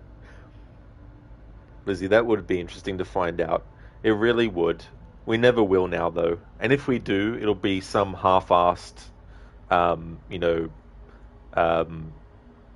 game or something. Oh, wait, we've already gotten that. But not Adewale in that, though, but a half-assed VR game. At least it looks half-assed to me. Like, I'm not really into VR games because it still looks weird to see a character's arms move about like it's a noodle. It's like, I get that obviously it has to track your hand movements, but surely it can still track your hand movements and not make the character look like their hands and arms are like waving and noodly when they try to pick up something. It just looks weird when the arms are floppy and they're trying to pick something up in the game. At least to my eyes it does. It's just like, ugh. Like, yeah, if you're playing a fun game like bowling or something, but when you're actually trying to do a top quality game that has story-driven things about it, I don't want to see the main character flailing their arms about just because the VR, the way that they programmed it, doesn't make the animations of the character's arms actually look proper. You know what I mean? So seeing Ezio do that in the VR game with his hands trying to pick something up just looks ridiculous and stupid.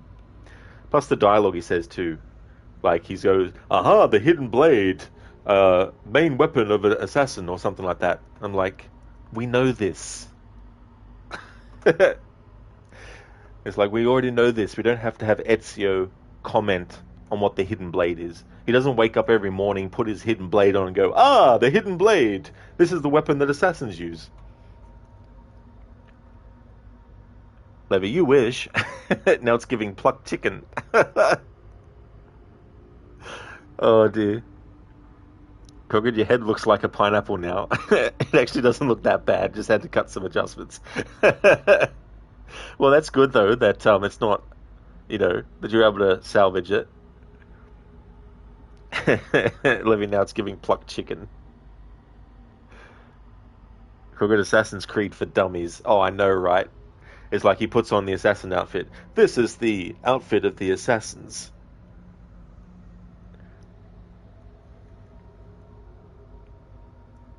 Oh, cool. So now we get... Hang on. Shit. I wonder if the dialogue for the advice is the same for each thing, or if it's different for each one. It'd be different for each one. Shit. I want to exit this and then start it again. It's getting easier and easier to hack into Abstergo's mainframe. It's like I know what data I'm looking for. I've already lived it. I want to get the dialogue for even hearing Sean give the hints and stuff. So this time I won't actually do anything on this first one and then get the hint from it. Because I think the hint dialogue is different for each individual one of these. But I don't know for sure because I haven't tested it. I'm just assuming.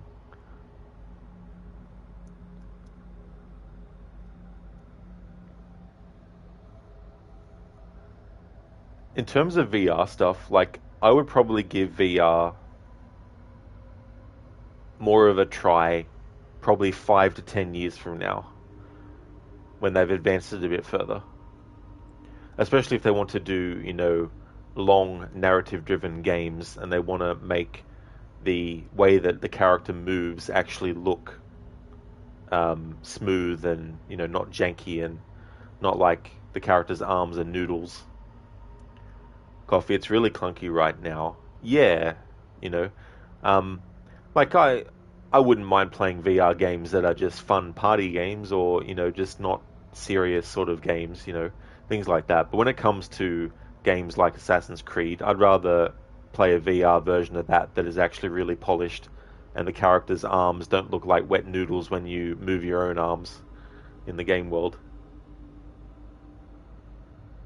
Hey there, Scar, welcome on in. I've got to wait for the button for the hint to turn up. Assassin's Creed Sniper Vietnam. Yeah. Got the rocket launcher.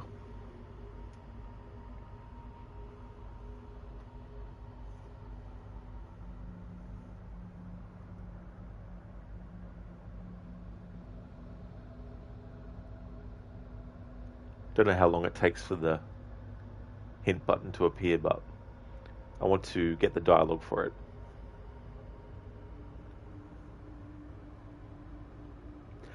So we are almost at October. So if I look at the month, there's 30 days in September. So in terms of Assassin's Creed 2 potential amount of streams left, including today's, I've got the 7th and 8th of September, the 14th and 15th, the 21st and 22nd, and the 28th and 29th. So that's 2, 4, 6, 8 stream days to dedicate to this. So that's that. And then Fridays, I've got the Evil Within next Friday on the 13th. Nice. And then Watch Dogs, I've already started that. And then there's 3 Fridays this month before it hits October. And then Monday to Thursdays with Tomb Raider, I've got Monday, Tuesday, Wednesday, Thursday, the 9th to the 12th, the 16th to the 19th, the 23rd to the 26th, and then the 30th, Monday of September. Scar, okay, so why this picture? For this playthrough, I want to get as much dialogue as possible, including the dialogue for getting advice on each thing. And so I need to wait until the button appears on the screen to actually get some advice so I can get the dialogue. But in terms of like what's happening with these pictures, we're basically solving the puzzles that the previous subject to Desmond had actually embedded into the core of the Animus. And so we're working through these puzzles, is what's actually going on with them. I think there's something inside that gun. I think there's something inside that gun. Wow, so he's like, is not just advice, like, maybe there's something that you need to look at that is a weapon of some kind. It's like, I think there's something inside that gun. There we go, so that's that.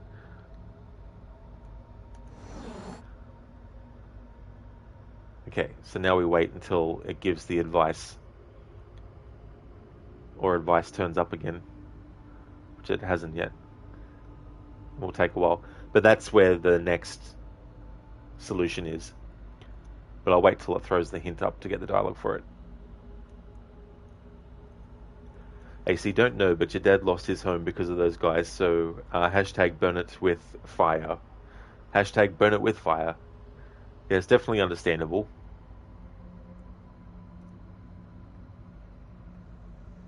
To see what text might be inside this as well.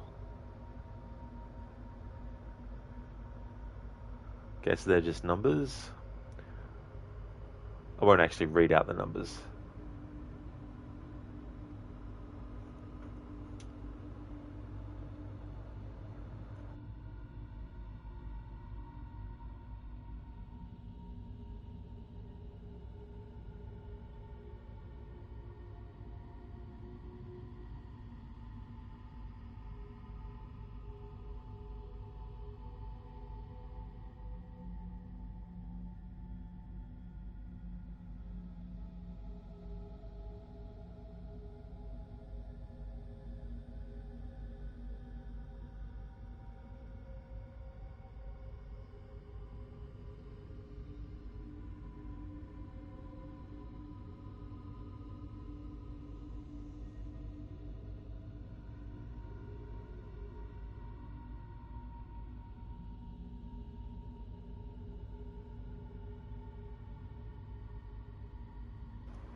So with 2, 4, 6, 8 weekends left in September for me to do AC2 streams, if I can get the playthrough done on the 29th of September, that'll free up Saturdays and Sundays for horror streams in October.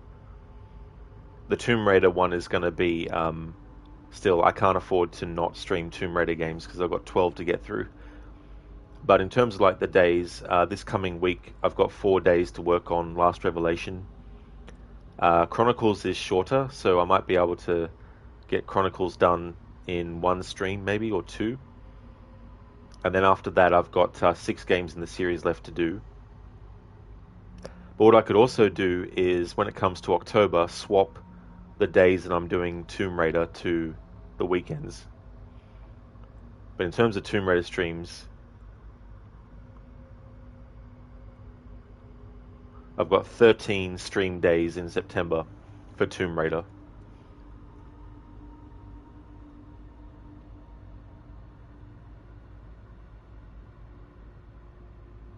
Okay, now the advice has finally turned up.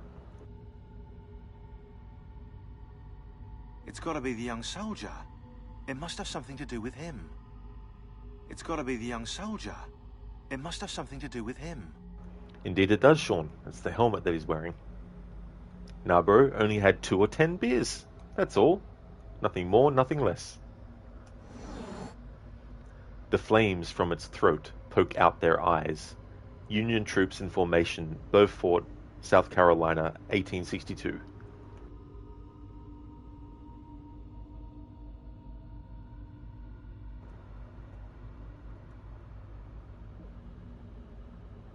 Okay, so that's all just numbers there.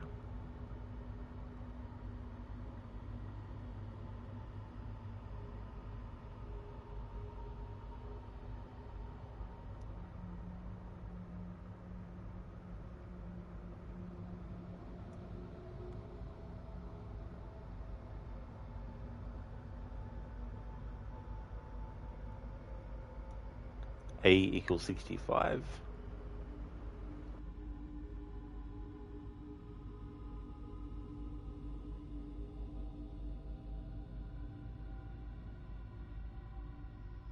There we go, so that's the solution, but I want to get the dialogue for the hints.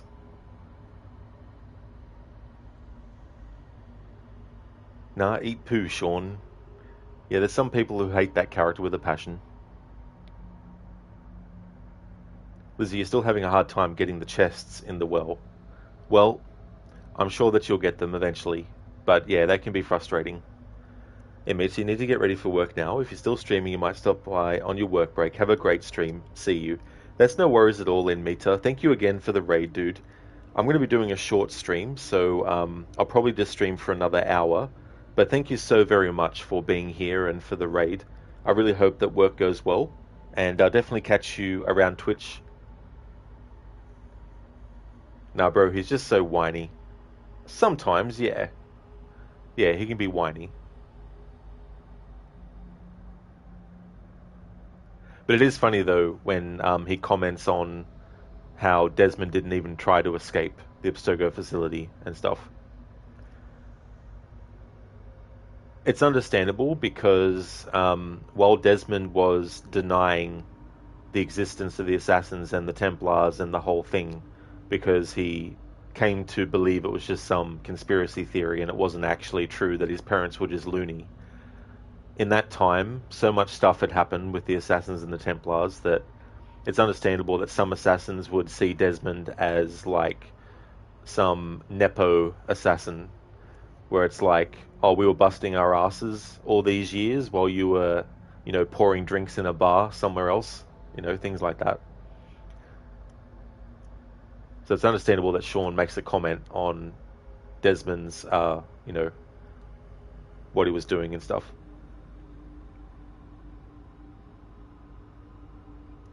Now, bro, found Desmond to be a bit of a crybaby in AC3 at certain parts. Yeah, I mean, definitely understandable, though, because for weeks' worth of time, he's having to go into an animus and experience all these things that, when he experiences the memories, he's not just passively experiencing them, he actually feels the emotions that are happening, and there's definitely a lot of emotions that Altair and Ezio, you know, feel and deal with. Same with Connor as well. Hey, there's a gun with a sharp bayonet near the back. I think there's something near it. Indeed, Sean. That is where the clue is. The solution is.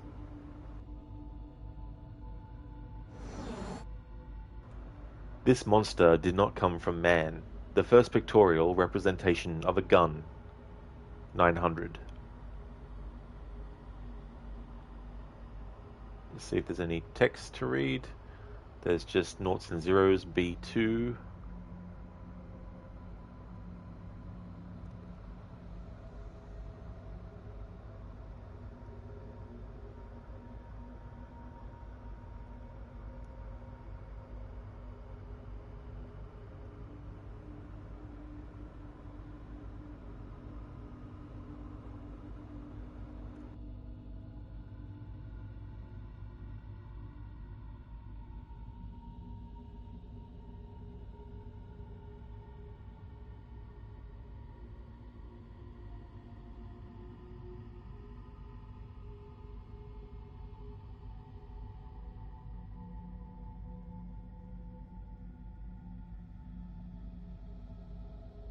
Alright, so that's the solution, but I want to wait until Sean and his advice turns up.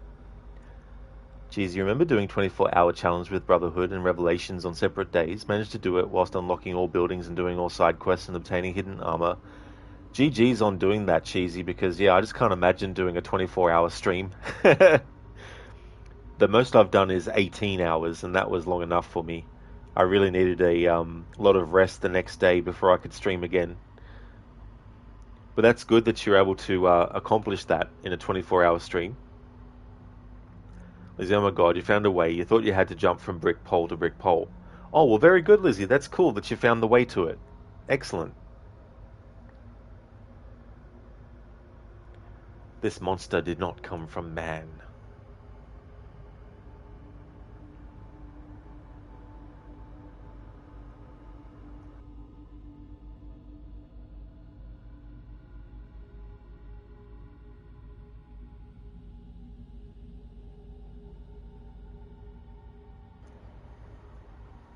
So in October, there might be some changing of stream days and stuff like that, because I won't reveal what I'm actually doing 100% for October, only because there might be some games that I have to take off the list, so I don't want to say what all the games are. There's some that I can say because they're ones that I always do in October. Without exception, as in, I do them in October. They're like a thing. But at the moment, aside from Alan Wake 1, which I always start October Halloween streams with, as the first game in that genre, aside from, including that, sorry, there's 1, 2, 3, 4, 5, 6, 7, 8, 9, 10, 11, 12. There's 12 games I need to get through in October for Halloween. Now, bro, if most you ever did was 10 hours, you were convinced you were going to die in your sleep. Really? Damn. Yeah, I mean, it can take a lot out of you. You know, like, some people might be like, oh, so you're just sitting there for that many hours. That can't be hard, can it? But I mean, if you're just a streamer that doesn't talk to chat, then I guess it would be a bit easier, because all you're doing is just playing the game. But when you also have to be engaging with people, obviously you need to be responding and all that kind of stuff for like 10 hours straight. Can build up. Hey Lucinda, good morning to you. Welcome on in. Good to see you in chat again. Doing really good. Yeah, I had a good Saturday. Spent some time with family and started the stream a bit later my time, so it was good to catch up. And the weather is nice too, as well. How's things going with you? I hope you're having a good weekend so far. Hey, Mr. Gote. Welcome on in, dude. How's it going? I'm just currently waiting for the hint to turn up so we can get Sean's dialogue.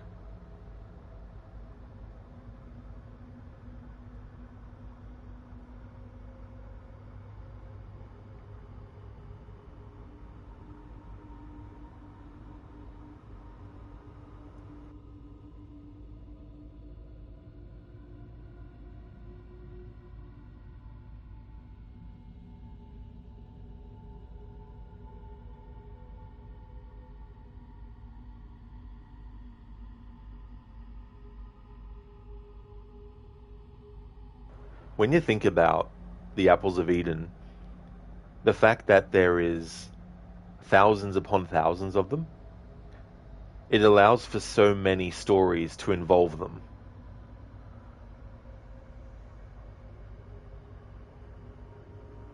And it's like, how many were lost completely, but could still be discovered? How much were actually destroyed? And how much has simply just been, you know, hidden away by someone and coveted and used, you know? Lucinda, you're doing well. You had a good week at work. You started helping on support calls this week. Next week you'll be shadowing the bank teller line to see how they do their jobs, and finish that week off on support calls as well. Things are great. You decided to get your errands done today so you can do your long birthday stream tomorrow. So you're here until the end of your stream today, then you have housework to do. Well, that's good that you're able to have all that chill time before you have to do the housework. It's always good to be able to relax a bit before doing something like that. And I'm so glad that you had a good week at work as well, learning the ropes and getting used to also the people that you're working with and all that kind of stuff as well. But it definitely sounds like a lot of, you know, complicated things as well, I imagine. Having to learn to see how, you know, multiple different people do their multiple different jobs and things like that. Lucinda, yeah, haven't seen me since Monday. This is true, yeah. Time flies so quick, though. I mean, when you're in the middle of doing things, it doesn't necessarily fly quickly, but once a week is finished and you look back and you're like, damn, that didn't take long to go. I'll be doing a longer stream when it's Sunday for me. So I'll probably start around what I usually do, which is anywhere from like 3 p.m. to 4 p.m. Now, bro, it makes you wonder why the gods would leave the pieces of Eden on Earth, considering how humans are. Yeah, I mean, when that catastrophe happened and almost wiped out all the humans in the Isu, there was probably some apples that were destroyed, or also some that were just basically hidden, that were later discovered, and all that kind of stuff. But who knows what every single piece of Eden, what trajectory it went on and stuff, from when it was created to when it might have been destroyed or went missing and stuff like that.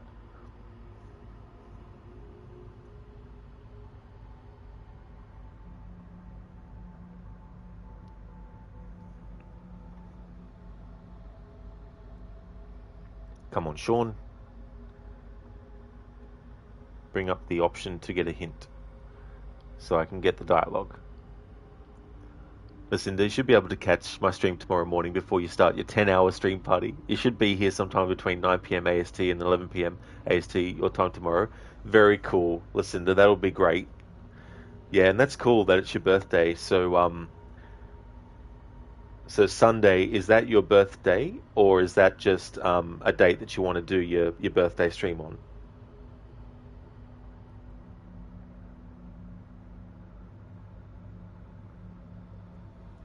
So in Hades' defense, he prefers pomegranate. Imagine that, pomegranates of Eden, watermelons of Eden, bananas of Eden, all these different fruits. Lucinda, yeah, it actually falls on a weekend day this year, so tomorrow's your actual birthday. You're turning 38. Well, that is awesome, Lucinda, that tomorrow is your actual birthday. That's cool. I was 38 once. Seems like a decade ago, even though it was only 2 years ago.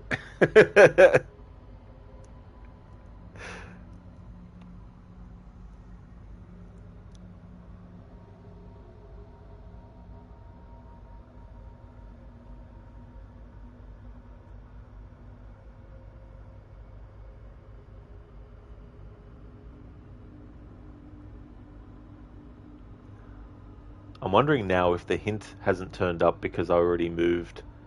Oh no, I did that before. I moved the cursor or the icon, whatever it is, over the solution before, and the hint still popped up. But maybe one doesn't pop up for this one. Nah, bro, watermelon of Eden would be deadly.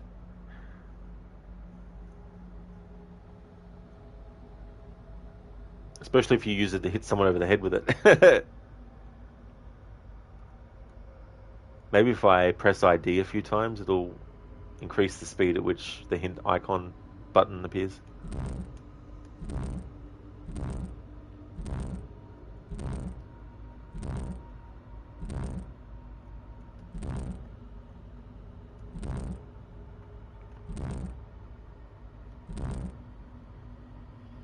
Nah, bro, solid gold projectile. It's like a cannonball, but it shoots out pieces of Eden.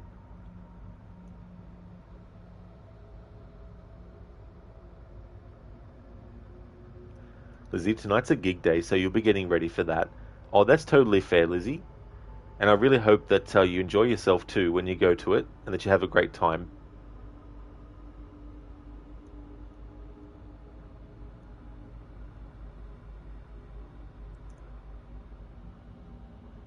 Oh 1 oh 1 oh oh 1 1 oh 1 1 1 oh 1 oh 1. Oh, I lost it now because I moved it too much. Come on, hint button.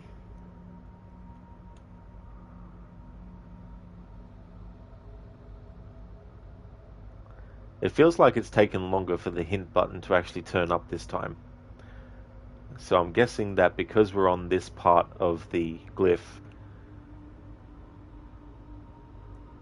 that it's not going to give us the option to bring up the hint for the dialogue. But I'll just wait a little bit longer. Listen to, oh no, Rogers reset you back to factory settings reading those binary numbers. Hopefully it's not some, secret code curse word or something like that. Hopefully I haven't summoned some demons. Lizzie, your birthday's on a Sunday next year, by the way. Or is it? So it falls on a Sunday? Cool. Yeah, it is good when birthdays can fall on a weekend day. Especially if you want to have some plans for it, Nah, bro, maybe the game knows you're trying to be sneaky. It could do. It could be like, we know your game. We know what you're doing. Alright, so what I might do is just count to 50. And if it hasn't put the button up by then, I'll just accept that it's not going to turn up. And just press the button for the solution.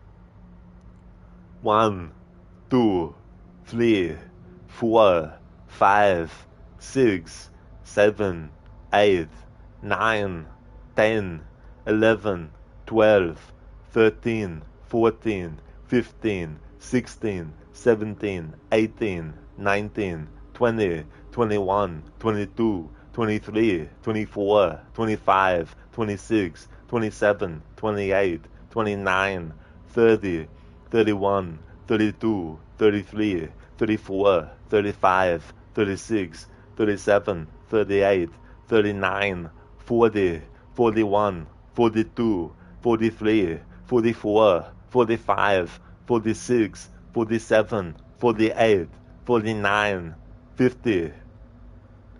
Hasta la vista, baby. Piece of Eden 4, Apple. Passcode found 72114.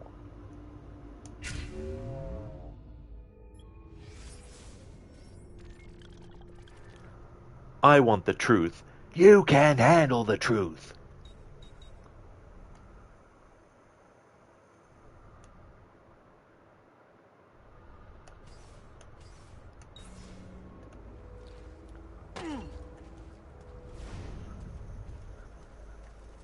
Hey there, Necro. I hope you're having a good morning, dude.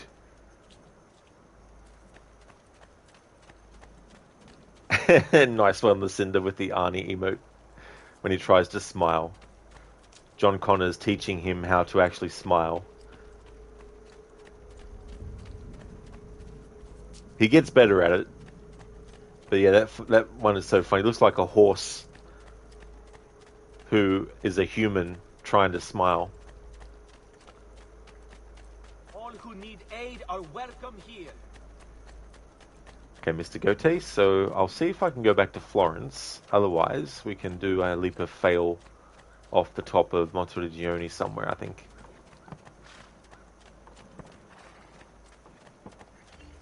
Or leave it up to you, actually, Mr. Gote. Would you prefer a leap of fail in Monteriggioni, or would, if I can go to Florence, would you like it to be in Florence? Lucinda, he is tired today. They had a special jiu-jitsu instructor last night. They brought in a black belt, so he is tired and a little sore today. He's headed out to mow the grass now.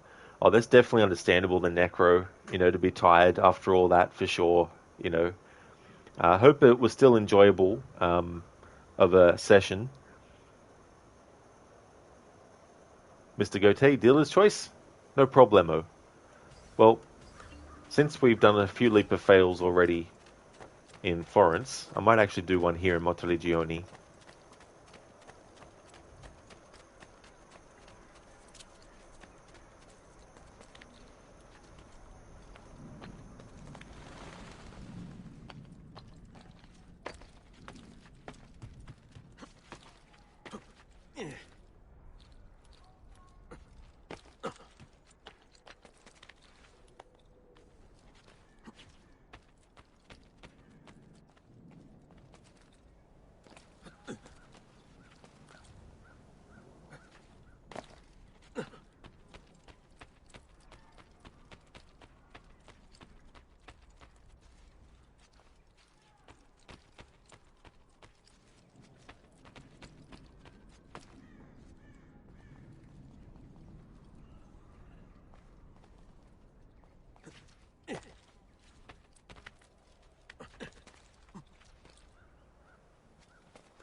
Here we go. So let's do a leap of fail off of this.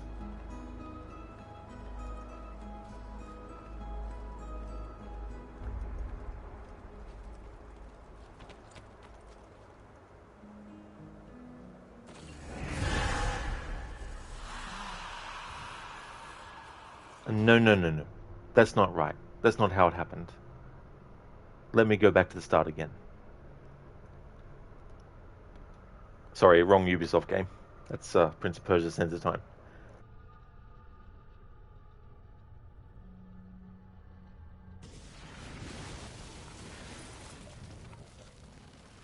Thank you for redeeming that, Mr. Gote. Thank you very much. Someone told me that it's impossible to make a pun about vegetables. I said, that's not necessarily true. Nice one, Dr. Darling. I like that one. That's a good pun. Lizzie, how many sequences are there in this game, by the way? I actually think there's 14 main memory sequences, if I remember correctly. Because I think sequence 12 and 13 was the DLC originally. And then you've got the final one, which is the 14th one.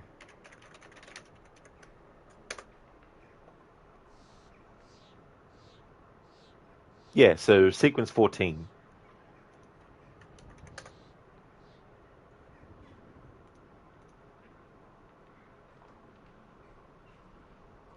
Listen, yeah, you usually attend those as a spectator, but after your work week, you just wanted to veg at home. Oh, that's definitely understandable. But that's cool, though, that you go and have a look normally and just spectate as well. That would be interesting to see all the different techniques and styles and all that kind of stuff. A man I know has a stutter and is going to prison. I'm afraid He'll never finish his sentence. You never know, he might, Dr. Darling. It might just be a bit of a long sentence. Thank you for redeeming that as a Bane impression. Lucinda, on another positive note, you finally paid off your 18-year-old student loans yesterday with your first paycheck. You finally officially own all of your college knowledge from way back in 2004. Holy shit, Lucinda, that would just feel so great. Like such a good feeling of getting something off your back, you know. Being able to make that final payment with your first paycheck, like that would be very satisfying. Ezio, also, when can Ezio go back to Florence to get the last viewpoints? That actually happens in sequence 13 with the Bonfire of the Vanities sequence. Another part of Florence will become available for you to explore. Mr. Gautier, no, that's not how I remember it. That's not how the story went. Are you seriously thinking that's how the story went?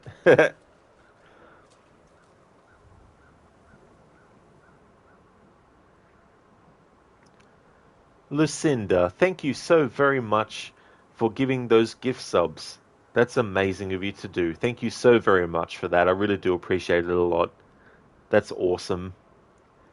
Congratulations to Cargat Sharphand, Hey It's Jay, Coffee Shut, Narbro DM, and Ken Parker 92. Congratulations for getting those gift subs.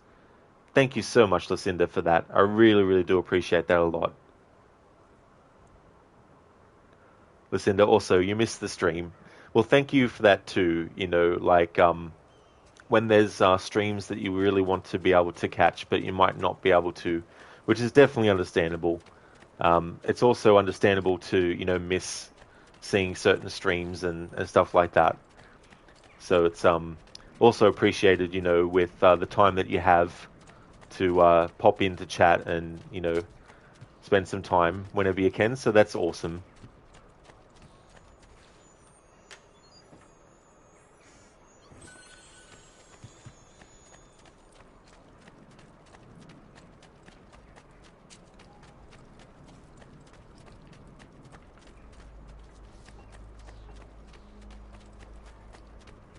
Distinguished clienti. Okay, so we have the Venetian Falcon. Indeed, my clients are generally much nobler.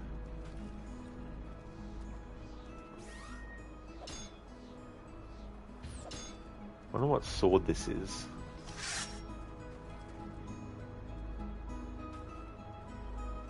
It's got that kind of hilt.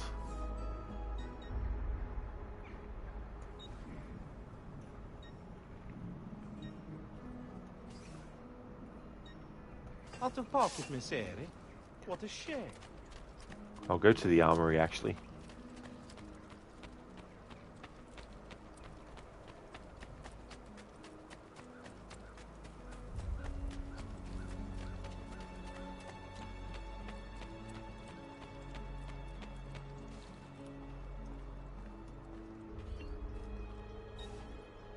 Ah, the common sword. Yes, that's the one that we've currently got equipped.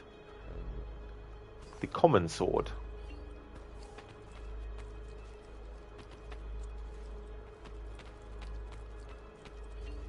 Okay, so these special weapons, when Assassin's Creed 2 came out, on the PlayStation Portable, there was an Assassin's Creed game that came out as well called Bloodlines. And in that, you play as Altair. And in that, there's boss fights, and each boss has their own weapon. And so we have Maria Thorpe's longsword. Maria Thorpe, of course, ends up marrying Altair. She's not a boss that you fight. Well, I mean, technically she is, I guess. Yeah, at the start. Frederick's hammer. Mace of the Bull. Dark Oracle's bone dagger. The twins' rapier. And Bouchart's blade. So Bouchart actually took over from Robert de Sable the Templar Grand Master that Altair killed in Assassin's Creed 1, and Bouchard is another Templar who takes Robert de Sable's place as the head of the Order. So if you had both that game and this game on the same system, there was some kind of like recognition that the AC2 game would do for that Bloodlines game. And so in the Ezio Collection version, all that content is automatically put in.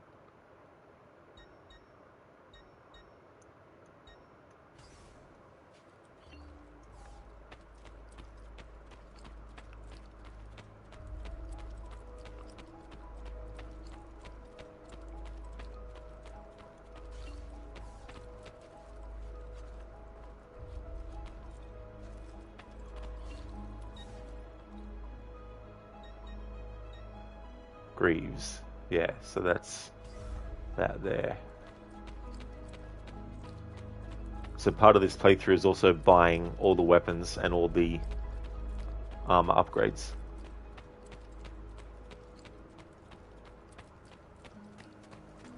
AC, low chaos, saw Dord and said meh. People should stop leaving incriminating recordings where you can get hold of them.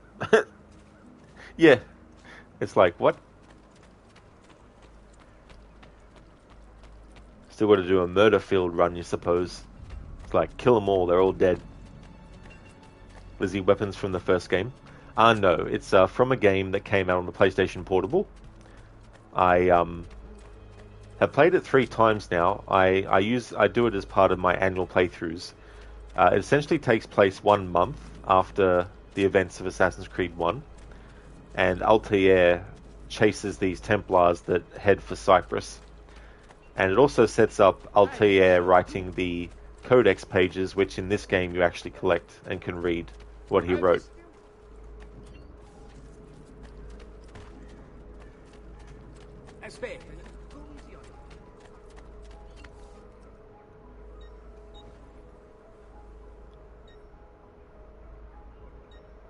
I'm not going to buy all the armor like right this moment, but when I get enough money saved up where I don't have to worry about money in this game, we'll just get all the bits of armor and stuff.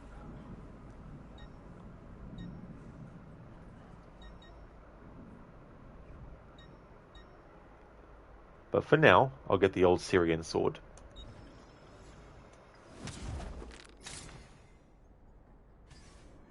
I suppose you only appear to be calm.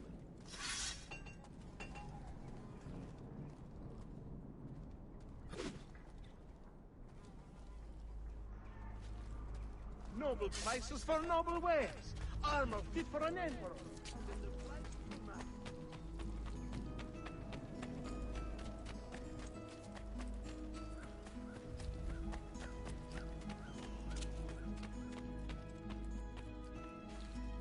Don't worry.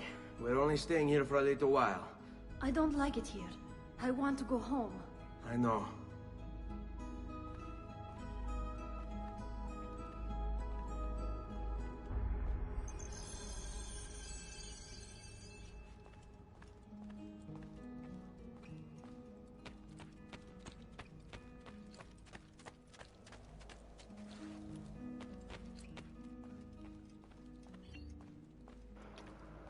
They're the Codex pages that we have so far.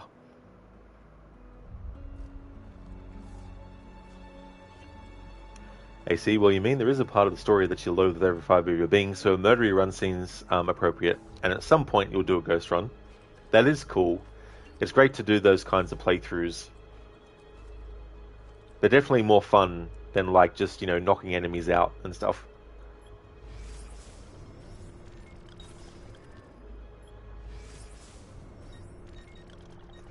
I want to have a look at inventory for a moment.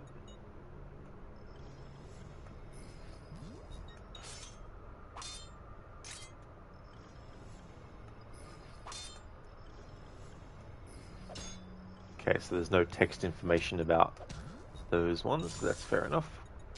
Medicine, already read about that. Yeah, this is where I found out about that they were smelling salts. Doctors can sell you smelling salts that will desensitize you to pain, helping you to recover from your injuries. Try to always keep a good number of smelling salts on hand, because you never know when you'll need them. Smelling salts can also cure wounds like losing limbs, as well as jumping from high points and breaking your legs.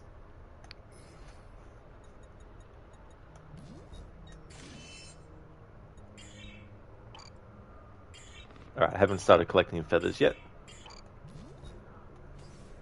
Lizzie, you have Altair's sword, by the way. Oh, very nice, Lizzie. It's a really cool sword, that one. Wayne, you like reading over the Codex every now and then? Yeah, Wayne, it's really cool, the information that they have in it, and some of the diagrams that you see, especially where it shows you the hidden blade pulled apart and all the components. And there's really some cool thoughts that Altair put into his writing about certain aspects of being an assassin and things like that.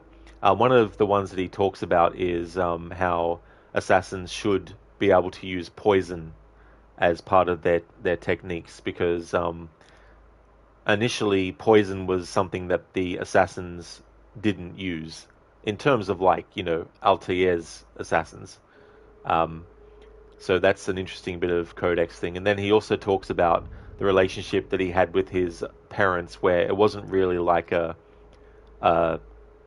normal kind of relationship.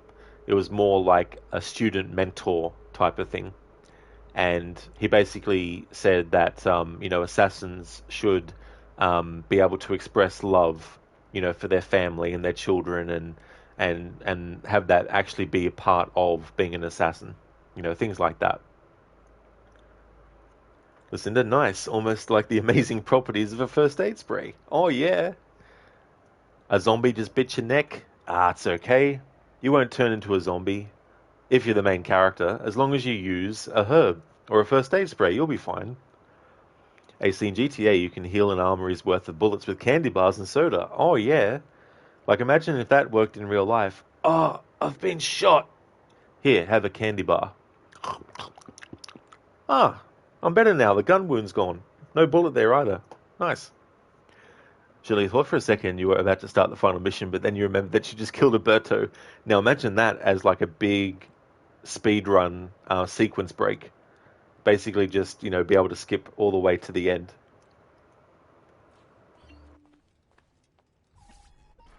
Salute, uncle. I did as you asked. And quickly too, ben fatto. Now, let's teach you how to fight. No. As I said, we are leaving. Ezio, you barely held your own against Vieri. You won't survive a week on the road. If you want to leave, so be it. But at least do so armed with the skills and knowledge necessary to defend yourself. If not for me, for your mother and sister. Fine. Ottimo. Practice makes perfect. Learn how to fight from Mario. I've made this joke before, but a great technique that Mario doesn't teach Ezio, which I think is a big missed opportunity, is to run at your enemy, jump up in the air, jump on their head, and then pick up their body, and then throw their body along the ground, and then knock other enemies out with their body.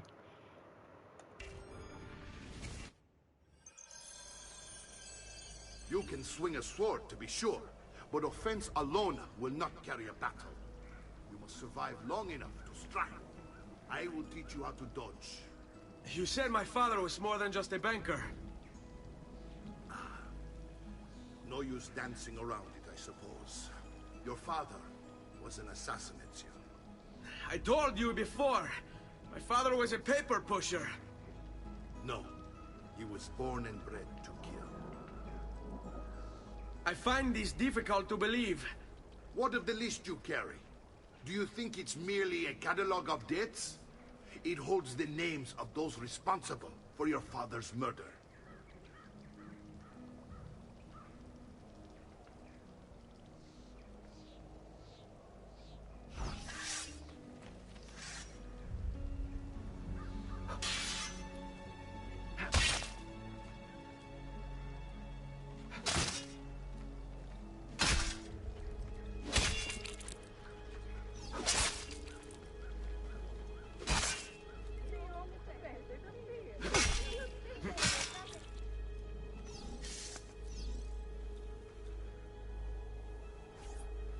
Bene.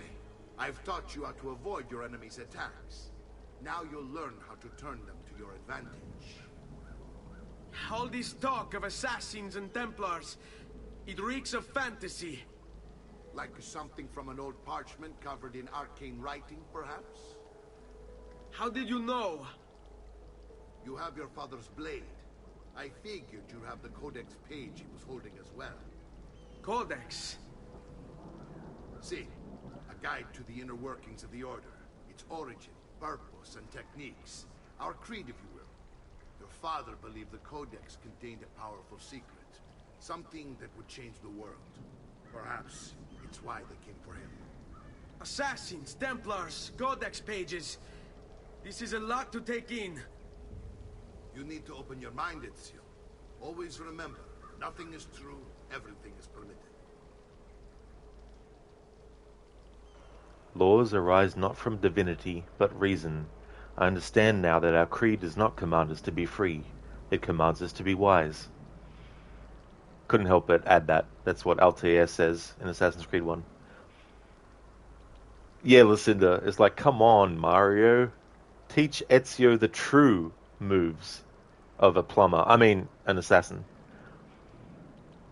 Shaky, the Italian body bat. You learned that in grade school. The Italian body bat. Nice. Hey there, Afro. Ezio here sounds a lot like Commodus in Commodus in Gladiator. Now that's a movie I haven't seen for a long ass time, and I can't believe that it came out 24 years ago this year. It's like crazy. Nothing is true. Everything is you. Nice one, Shaky, for using that command. Changing the word true to you. I mean, permitted to you. Yeah, Wayne, a plumber. Auditore plumbing installations. Someone should do a mod where basically Mario is wearing Mario's actual outfit. Maybe someone already has done that. That'd be funny. So we had a database entry pop up. I want to catch them as they pop up, or as close as possible to when they appear, and also just to make sure I actually cover them, because I might miss and forget. Mercenaries. Rebecca says, I bet you can pay those mercenaries to fight for you. Just go up and talk to them. Mercenaries were highly mobile in Renaissance Italy, moving from contract to contract. Professional captains called condottieri, usually paid for by cities, recruited men for a fixed amount of time. Many of the for-hire soldiers who served in Italy weren't even Italian, coming from places like Germany, Switzerland, and Hungary. In their perpetual struggle to dominate Italy, the Italian states hired mercenaries to wage war against their Italian neighbors, and the soldiers, most of whom had no code of honor, would often rape and sack freely. When the state that was bankrolling them ran out of money, the soldiers would disband, frequently to be hired to destroy the very city they had just fought to defend. Some mercenaries were honorable, fighting for a cause they believed in, but men such as these were few and far between. Where they existed, however, they were much sought after. Oh, there was also... Hang on. I didn't read about the Villa Auditore. Rebecca says, one of those strange glyphs Sean mentioned is on this landmark. You should go find it. Already done, Rebecca, ahead of you. Constructed in 1290, the Villa Auditore is an important medieval predecessor to early Renaissance architecture. The villa's wonderful symmetry and order geometry were a revelation for its time. Not only concerned with aesthetics, Domenico Auditore, Ezio Auditore's great-grandfather, designed his home to double as a fortress and training ground, looking out both over the city that it protects and the Tuscan plains. After a Florentine attack in 1320 left the facade damaged, the present facade was erected and a painting gallery was added to the interior. It's a typo there. Domenico was more than just an architect and a warrior. He was also a skilled engineer. Recently discovered hidden compartments and rooms with mechanisms blocking entry are several unique features of the building that make it a technological marvel as well as an architectural one.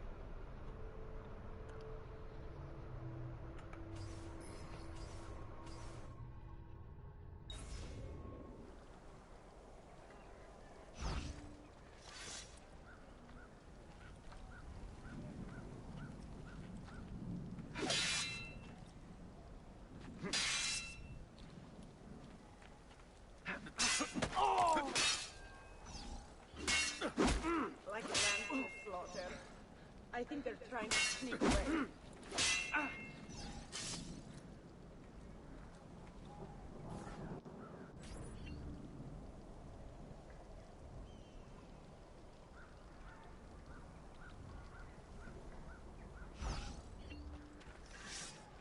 Can you believe we have to pay these idiots for protection?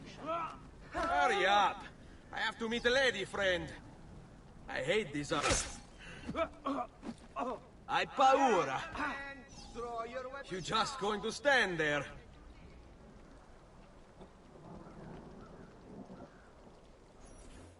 You're making fine progress, Ezio.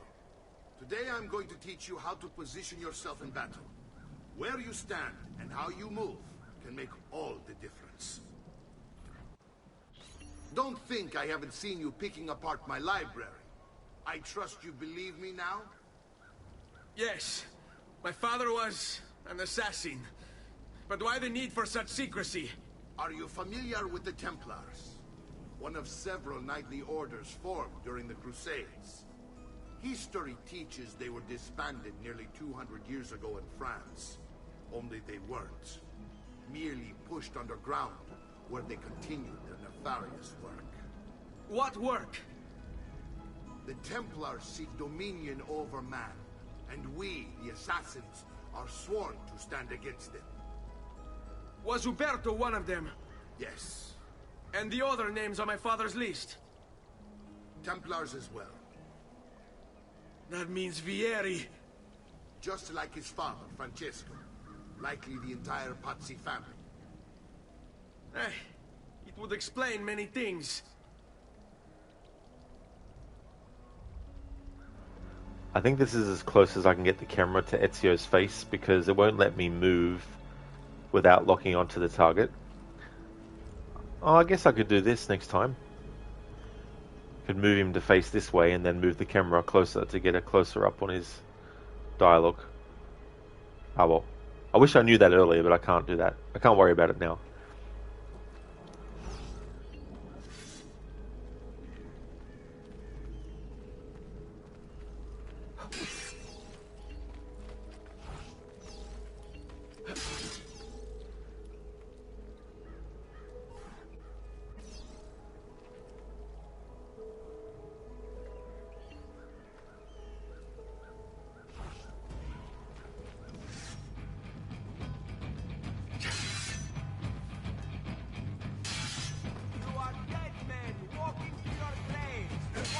Come get me.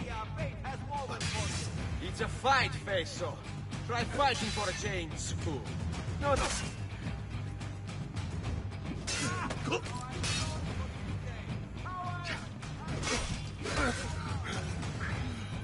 Well done, Nipote. You've really come into your own. Thank you, Uncle, for all you have given me.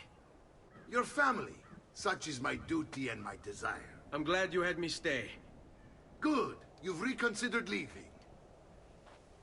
We sail for Spain in 3 days. But Nipote, I have given you these skills that you might be better prepared to strike against our enemies. And if they find me, I will. You want to leave, Ezio? To throw away everything your father fought and died for? To deny your heritage? Fine. Come vuoi. Arrivederci e buona fortuna. Uncle, wait! Why is he so upset? How can he not be? Vieri's been harassing us ever since you first arrived. To be expected, I suppose, given his heritage.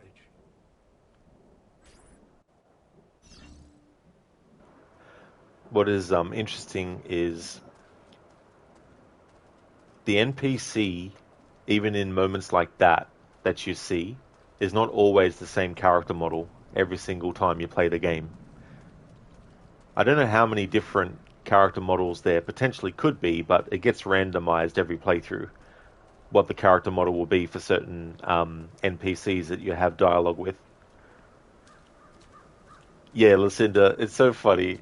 I was wondering if there was going to be different dialogue if you taunted Mario, but it's just so funny.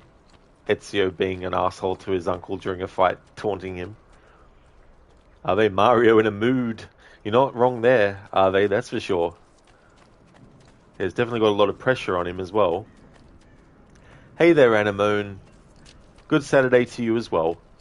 I hope that you can have a good weekend.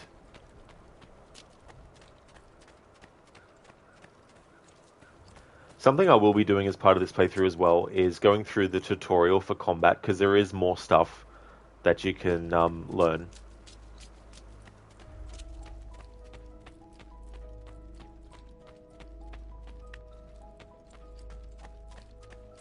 Uncle! Where is everyone? They ride for San Gimignano to slay that snake, Vieri. I wish to join them. You'll find what you need at the stables. Before leaving, go check on Maria. And I'll also have Sean read about the next target. Vieri. Vieri, you patsy. How could you do this? You used to be the Prince of Persia. Why have you become like this? Maybe you got put to an alternate reality where you became Peter Parker and Spider-Man.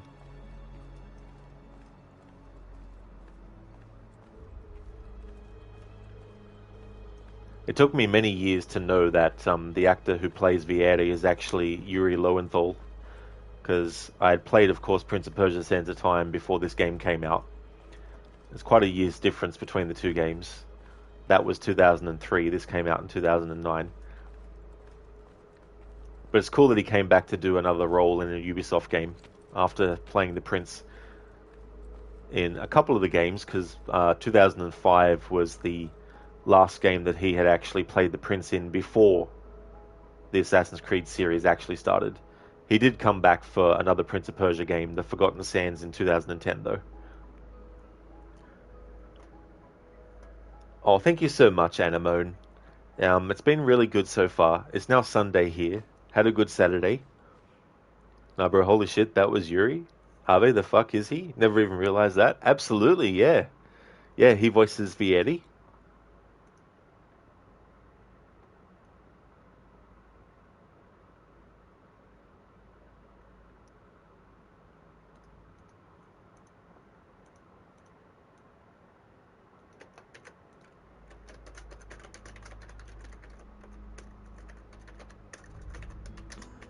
And there's his IMDb as well. I'm doing well, Anamone. Yeah, things have been going good. Also with streaming, been doing well. I finished Tomb Raider 3. So on Monday I'll be starting the 4th one. I never ever realized that. Yeah, it's cool finding out that kind of stuff, especially if you're familiar with the person. Lucinda, you'll always hear him as Joseph Oda. Exactly. The best character in Evil Within. He's just so amazing. Like, he's always got your back in a bind. He'll actually heal you too, sometimes.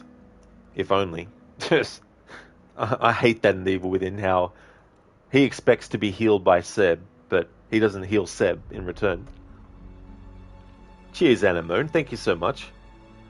And speaking of Yuri, Spider-Man Rod, one day indeed, that is for sure. I'll get to those games. Not going to lie, I need to replay those games.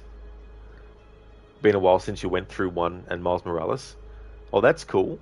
I hope that you enjoy when you get to it. Nah, bro, just broke your brain. Oh no. Have some smelling salts, that might fix it.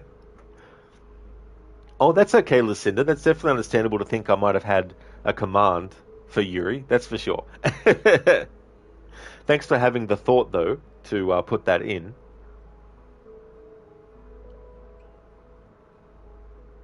Animo, good to hear of the streams. Thank you so much. So there's still quite a few games in the Tomb Raider series to get to, but getting the first 3 done in the first couple of weeks of September is definitely really good. Well, not actually the first couple of weeks of September. The end of August and the start of September. Hey, listen to... Oh, wait. That's Sebastian. Sebastian? Shit. Sebastian? What the fuck? Sebastian? What am I, an electrician?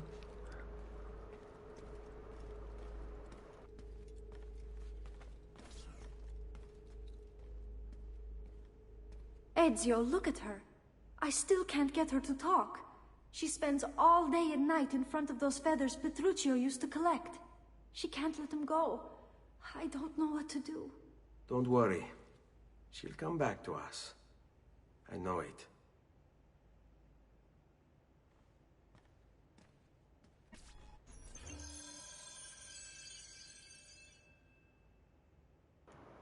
Really got a feel for Maria Auditore. Losing her husband and 2 of her children as well. Especially one so young as Petruchio was.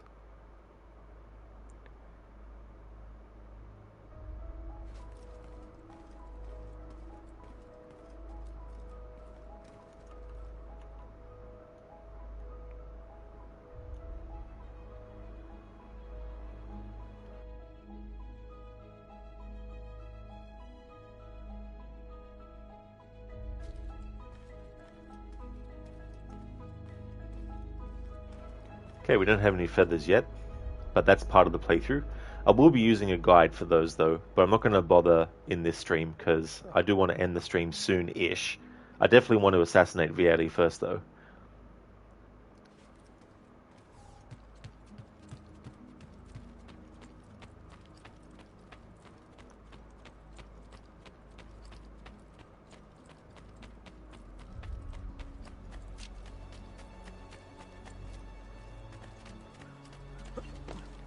So I think in tomorrow's stream what I'll do is cover some of the fighting and stuff in the fight practice part. Indeed are they. We're going to whoop his ass. Seabass. Nah bro, we would have loved it if they had done a tie-in game for the Prince of Persia movie, to be honest. Yeah, I'm surprised that they didn't. Please, a little respect. I do not oppose your cause. Come, don't be shy. I only aim to heal. Basta, amico. We are friends, no? Amico, why so rude with me, eh? Please, a little respect. I do not oppose your cause. Damn! I've got to get out of here!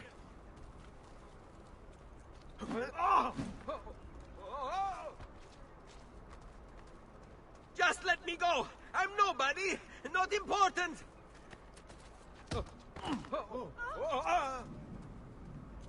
Who do you take yourself for, deficiente? I'm only visiting! I don't know what's going on!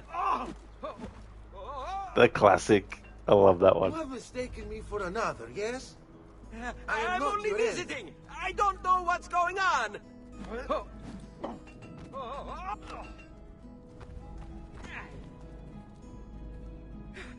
Damn! I've got to get out of here! Hey, no need to get mad at me, amico, huh? Price is so low, you My won't friend, believe I wish only the best for Just you. take a look. I promise you'll be satisfied. I am not one of those you seek, signore. Listen well. I also have overstock from my brother's forge. Hey, no need to get mad at me, amico, huh? Please, no, non uccidetemi!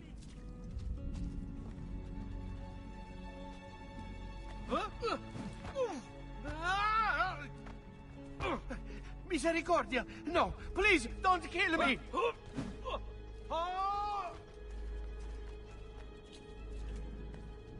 Trust me. No, I beg of you, spare me! I've done nothing! Stop! Mercy! I yield, capo! Clemenza! Please! You'll not find fairer prices than these. I also want to try and get as much dialogue from NPCs as possible. But it is funny how, because we're doing this in Monteregione, they have some dialogue that is most likely different from other places. Where it's like, you know, You're sick and wounded. I'm not the kind of people you're looking for. They don't say that exactly, but it's that kind of thing. Nah, bro, it still amazes you that the movie was the first time the prince was given a first name. That is true. Yeah, from the first game in 1989 all the way up until that movie in 2010 was when they finally gave...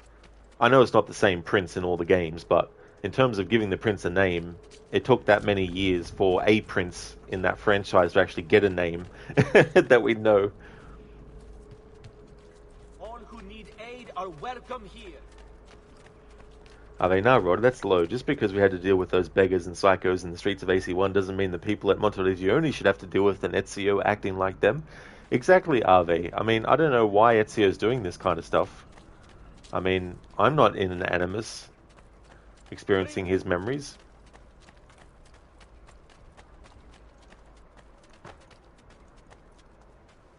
Careful, please, Giovanni, signore. No need for such displays here. Hey. I'm sure you meant no harm, bel giovane. Bel giovane. Anemone, in 29 days, 1 month, you're going to turn 37 years. Oh, so that's not too far away, but also not very, like, close.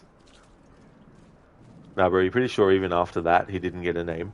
Yeah, even after that movie, the prince didn't get a name. Although, I mean, in that new game that they did, The Lost Crown, I think the prince has a name. You don't play as him, but he's in the game story. Lizzie, not you trying to do everything in all the other cities, leaving Venice for last, and the freaking races.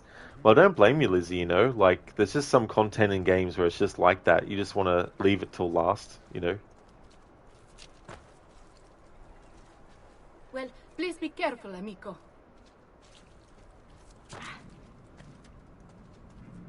Careful, please, Giovanni, signore. No need for such displays here. I'm sure you meant no harm, bel giovane. Okay, so that's some more dialogue from different NPCs in Monteriggioni, knocking them over.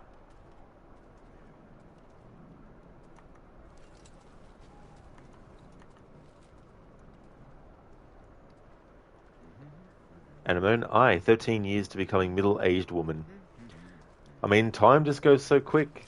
We get sort of involved in so many different things, and then 10 years and 20 years and 25 years and 30 years passes by, and then you're like, holy shit.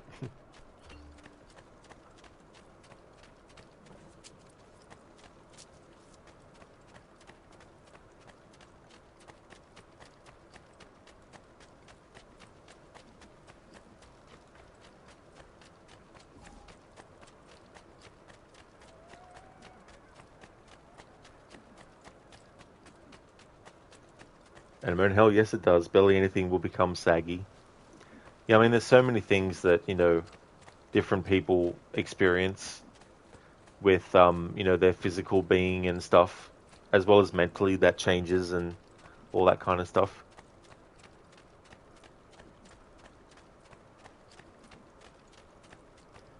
Okay, so we're going to go to where we need to go to get to where we need to assassinate Vieri. So I'll use this opportunity now to actually have Sean read about Vieri.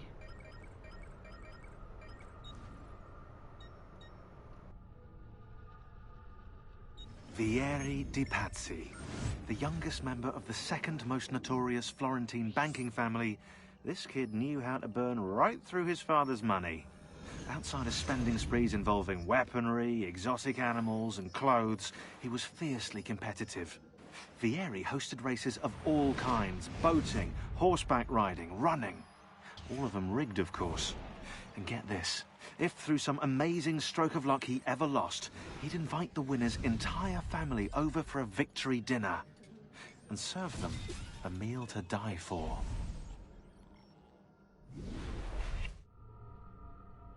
Vieri di Pazzi, date of birth 1454, profession, noble, piece of shit, scum, asshole, motherfucker.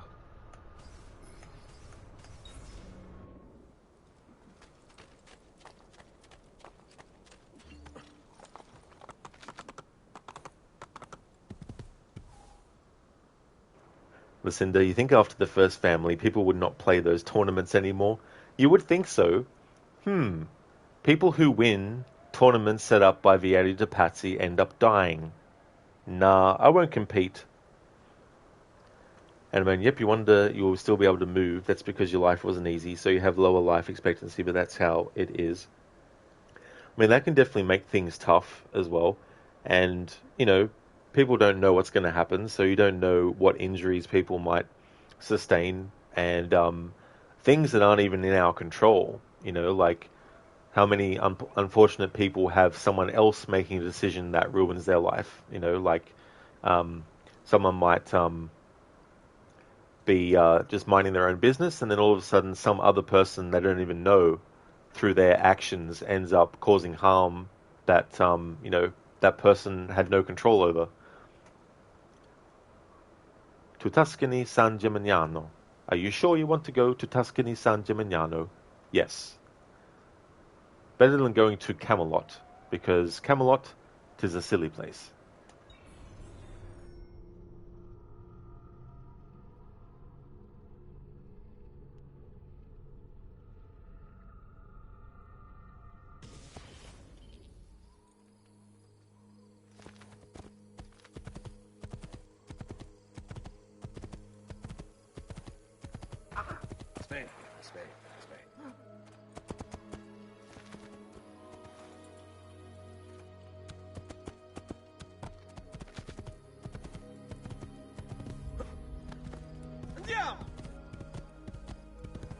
This is true, Anemone, yeah. Lifelong stress and other factors can, you know, cause diseases and grey hair and other things.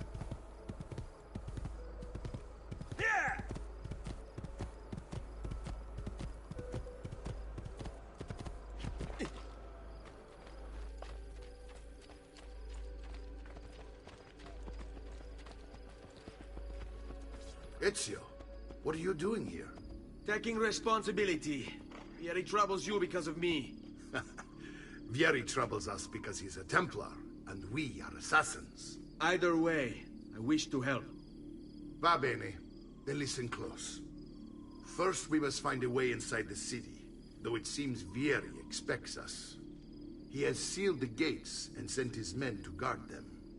Fortunately for us, the city is larger than his host. The southern gate suffers for it, so this is where we'll strike. Pronti? Pronte? Lucinda, your dad started getting grey hair when he was like 18, your family said. Meanwhile, your mom is 60 and barely has salt and pepper hair. It's just interesting how that kind of thing, you know, transpires as well. And it's the same with people who might, you know, lose their hair when they're really young or younger and stuff. It's just interesting too with like genetics and the combining of DNA of two different people and what effects that might have and stuff like that. What goes around, help Mario and his men assassinate Vieri de Pazzi.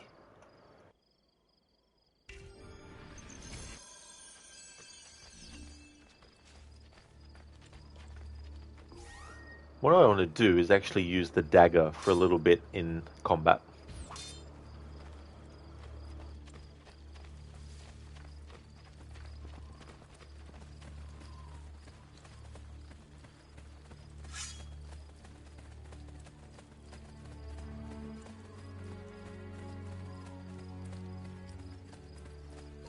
All right, Ezio. Here's how it is going to work. My men and I will distract the guards. Once we have engaged them, get yourself over the wall and find a way to open the gate. Take these throwing knives. Use them to dispatch the archers. I'm ready when you are. Then let us begin. Al attacco! Just want to get some dialogue stuffs.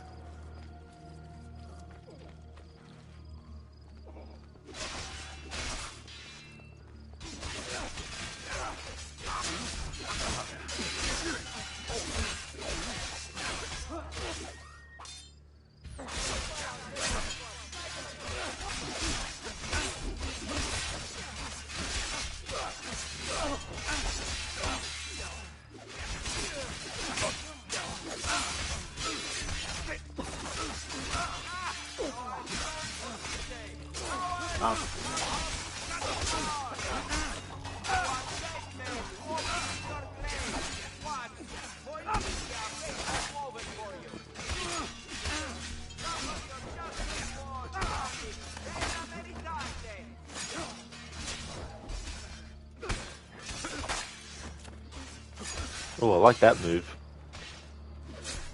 The way that Ezio does that kill. What you do is, when an enemy has their back to you, you don't lock onto them, but you get behind them and then attack them with your weapon.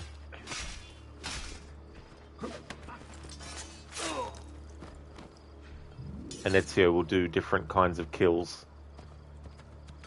The thing is, though, if there's multiple enemies around, the game will automatically lock you onto the next available enemy. So if you want to keep doing that kind of move, you need to keep on making sure that you unlock on the next enemy. That way you can go up behind them with their back to you and then do that kill. That's with the knife, or any kind of knife. With the sword, Ezio basically does another different kind of attack from behind. Lucinda, you're nearing 40 in a couple of years and still no grey yet. Well, that is good, Lucinda, you know, like... because that's a lot of years worth.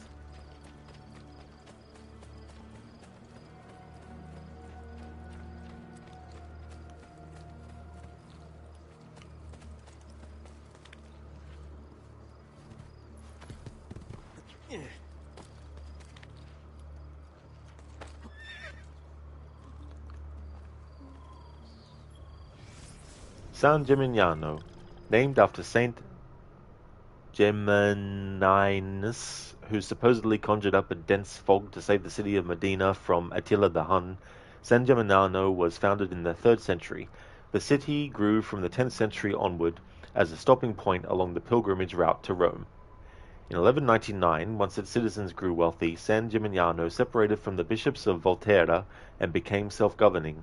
The city's distinctive towers were created as its wealthy citizens competed to display how much money was actually in their pockets. In its heyday, the city had 72 towers, but the plague of 1348 decimated San Gimignano. Without money for upkeep, the town started to fall apart. The council appealed to Florence, and Florence took control. Hello there, Jay. Welcome on in. How's it going? You got told the other day the grey in your beard made you look distinguished, which you think is just a polite way of saying old. It's like code word for old. How's it going, Jay? Welcome on in, dude.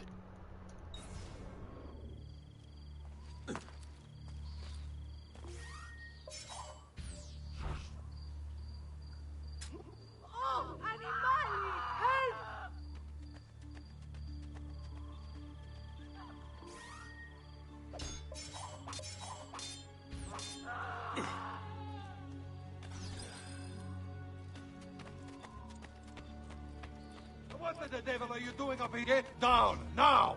Not you! There! There! Get him!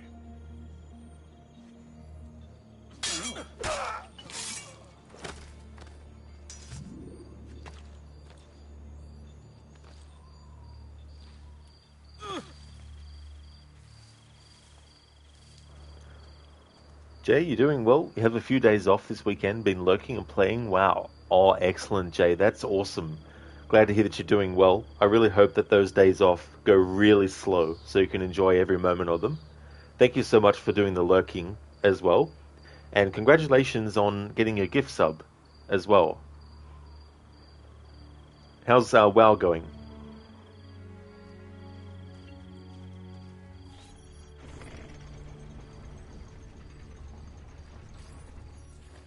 Well done, Ezio. We're in.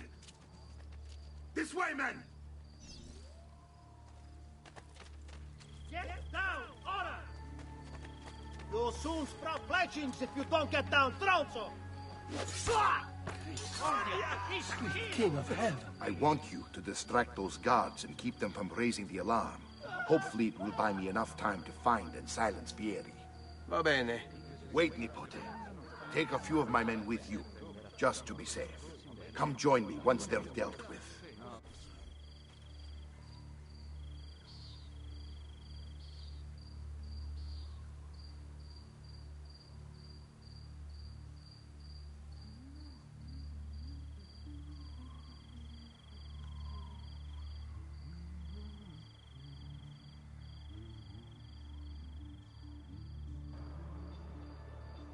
Loading, as the Animus voice would say. Loading. Don't tell me it's gonna freeze on this. Jay, it's good. Really enjoying the new Delve solo content. Oh, that's great. So is it content that is like part of a ongoing story, or is it its own sort of thing?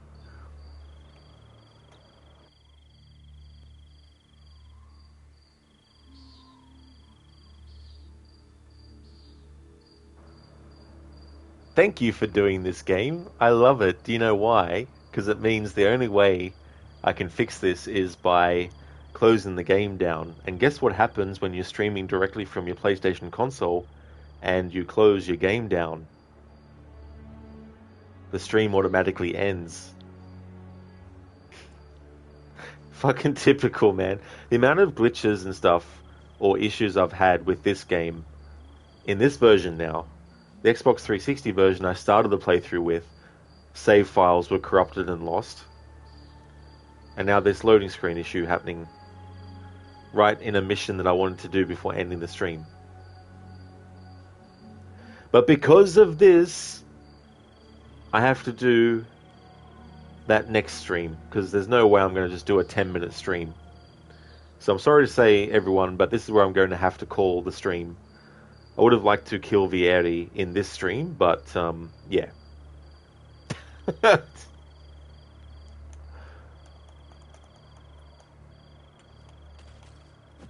That's funny. I can still hear Ezio moving around when I move him.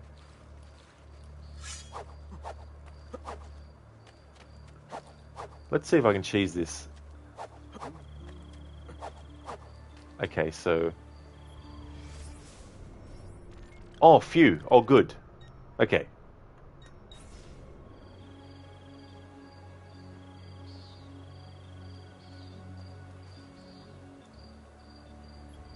I don't have to do that now. All I have to do is just basically, you know, quit the memory and start again. But we weren't that far from the start of it anyway. There we go. Crisis averted.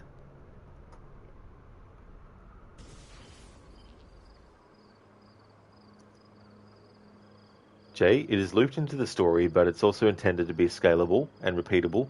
Difficulty goes up as you unlock new levels, and gear is viable into the end game. Well, that is good. It's good that they don't, you know, exclude certain gear and just say, well, you could use it up to this point, but not beyond. Yeah, Wayne, what a glitch, huh? I'm glad that I actually tested that instead of just going ahead and, you know, ending the stream. Yeah, Lucinda and Jay and Anemone is like, great. Dr. Darling, yeah, is like, no. It was interesting, Jay. That kind of thing. I hate when that happens, though. Sometimes on the Xbox, if you have a glitch like that where it's a loading screen, sometimes if you go and press the dashboard button and then go back to the game, sometimes that does stuff. Like Assassin's Creed Unity, sometimes we'll get stuck on the loading screen. And so I'll press the home button and then unpress it, and then the game is like, oh, wakes up. Yeah, exactly, Lucinda. Stressful indeed. It's like, ugh.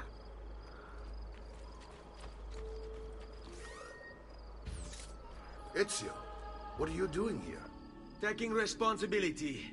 Vieri troubles you because of me. Vieri troubles us because he's a Templar, and we are assassins. Either way, I wish to help. Va bene. Then listen close. First, we must find a way inside the city, though it seems Vieri expects us. He has sealed the gates and sent his men to guard them. Fortunately for us, the city is larger than its host. The southern gate suffers for it, so this is where we'll strike. Pronti? Alright, so I've already read that.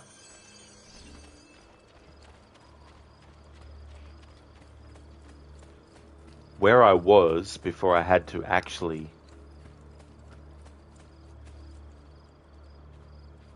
I'll worry about that next time that's popped up.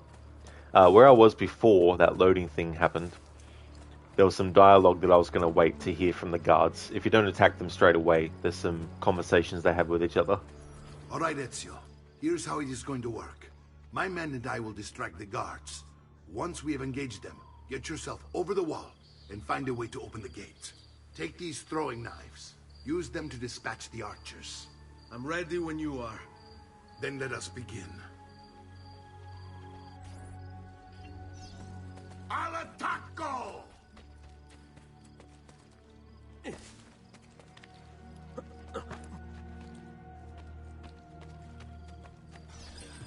Go back down, or I shoot! Get down!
Get down from there! Get down, Ezio! We're in! This way now! If you value your life, run! Give them hell. I want you to distract those guards and keep them from raising the alarm. Hopefully it will buy me enough time to find and silence Vieri. Va bene. Wait, Nipote. Take a few of my men with you, just to be safe. Come join me once they're dealt with. What's Vieri up to now? No one knows, but something has him on edge. How else to explain all the patrols? I'll signal again when you should follow. Instead, he's turned us into nursemaids. And why? Shooting his mouth off again, no doubt. Angering the wrong sorts of people. And so now, we pay the price. Careful. Or do you want to strike before him like Bernardo was? Poor bastard. I heard Vieri took his eyes. I'd like to keep mine. So let's end this conversation.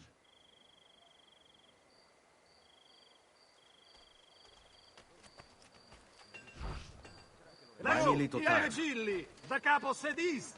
You'll pay for leaving your posts unguarded!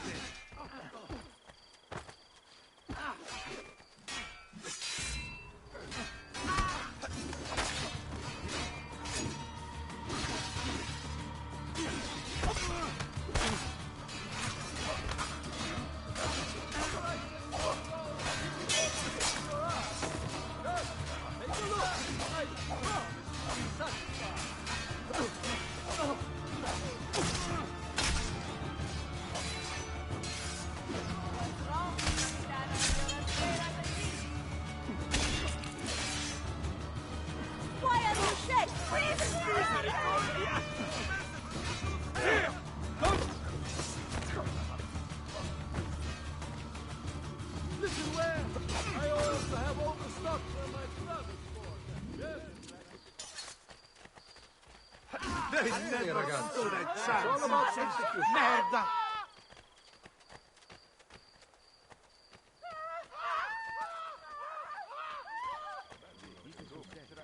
I'll have your head.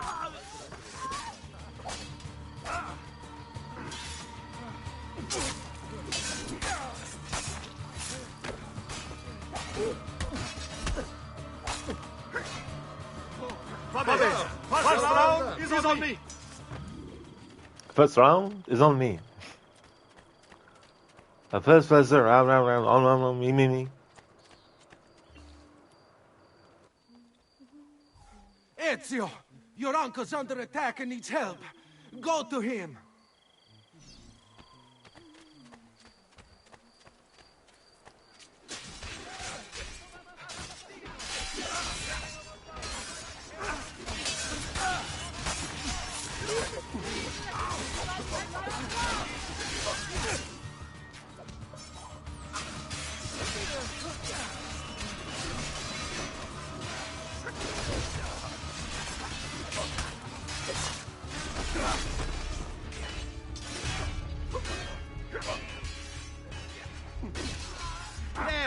Get him!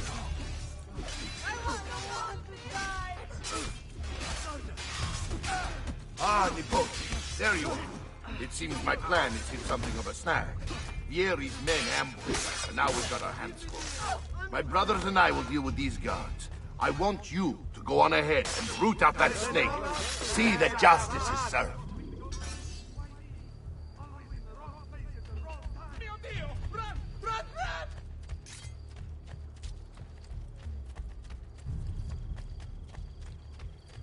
So there's a lot of database entries that are popping up, but what I want to do first is get Vieri killed.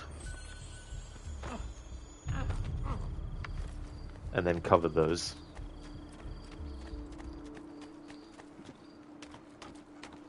Can't go that way, Bob.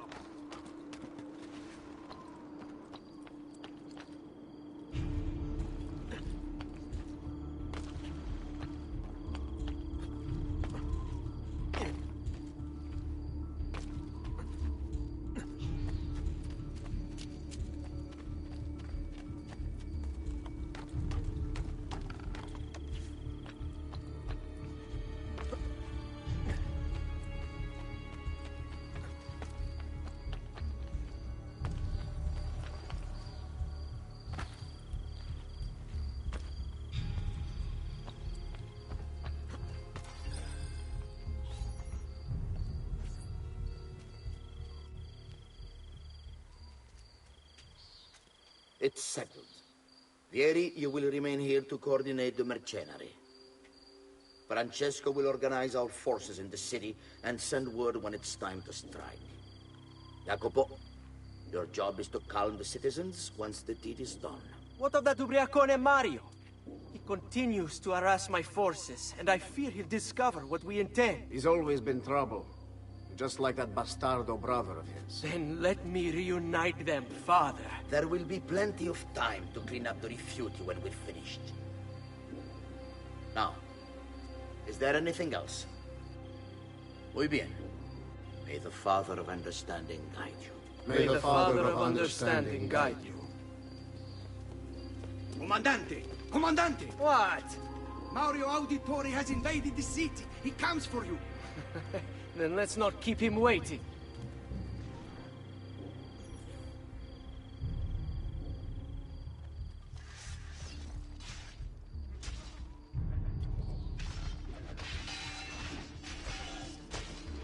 So I want to get some dialogue from Vieri before killing him. So I'll do things to stall to hear the dialogue.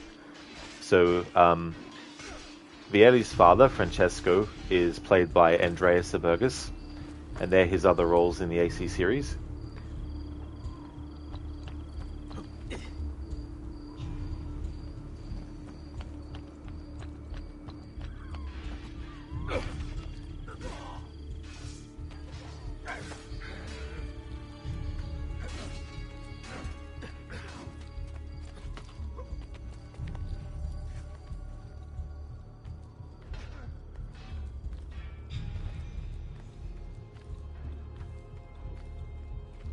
Ah, there you are.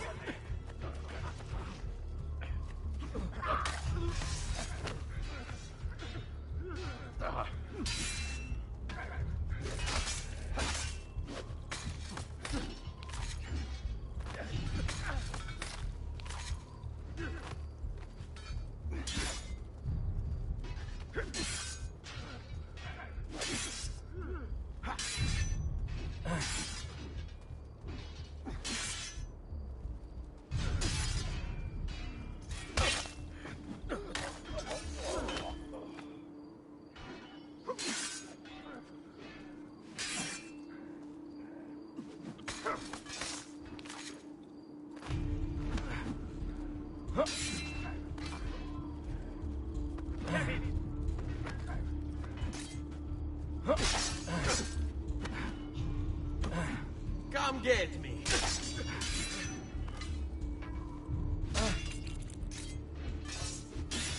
Oh, there's not even any dialogue if you grab him, because the game won't let me grab him. I just wanted to check, just in case.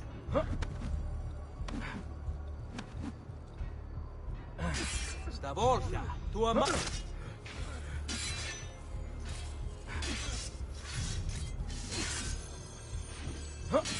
I thought there might be different taunt dialogue as well. Che c'è? Non ce la fai a cor... Ma che cosa? Fatti sotto. Are you afraid? Non amo che... Hai intenzione di...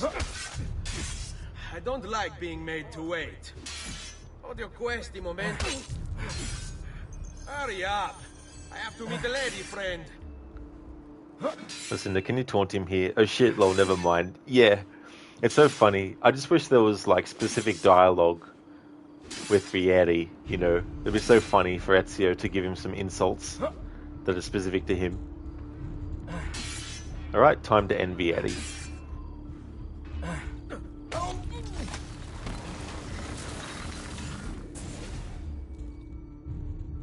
What are you and your allies planning? Is this what my father discovered? Is this why he was killed? I'm sorry. Were you hoping for a confession? Pezzo di merda! Vorrei solo che avesse sofferto di più! Hai avuto la fine che meritavi! Spero che Enough, Ezio! Show some respect. Respect? After all that's happened, do you think he would have shown either of us such kindness? You are not Vieri. Do not become him. Che la morte ti dia le pace che cercavi. Requiesca in pace. Take this. Read it when you have the time. Our work here is finished. Let us return to the villa.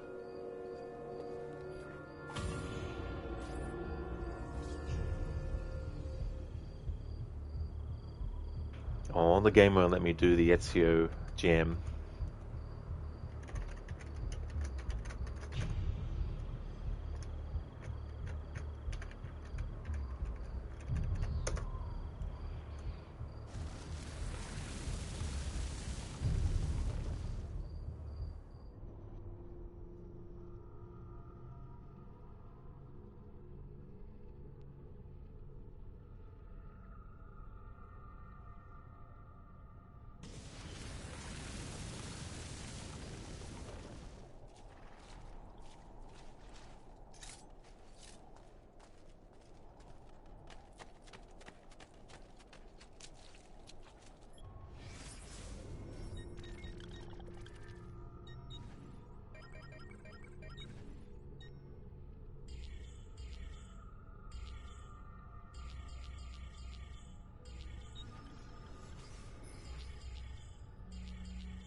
Messer Francesco, I have done as requested and spoken with your son.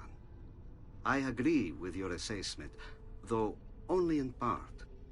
Yes, Vieri is brash and prone to act without forethought. And he has a habit of treating the mercenari like playthings.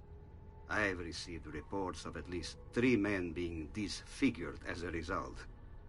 But I do not think him, as you put it, beyond repair. Rather, I believe the solution to be a simple matter. He seeks your approval, your attention. These outbursts of his are a result of insecurities born out of a sense of inadequacy. He speaks of you often and fondly, and expresses a desire to be closer to you.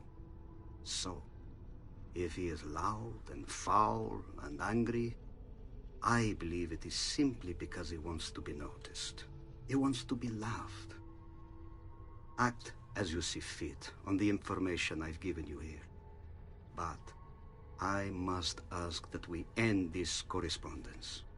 Were he to discover the nature of our conversations, I fear what might become of me. Yours in confidence, Fra Giocondo.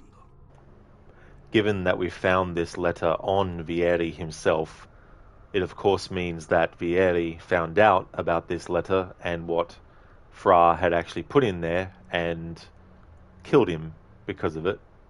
And it might be like, well, why would he kill someone over telling his father that he just wanted to be loved and all that kind of stuff?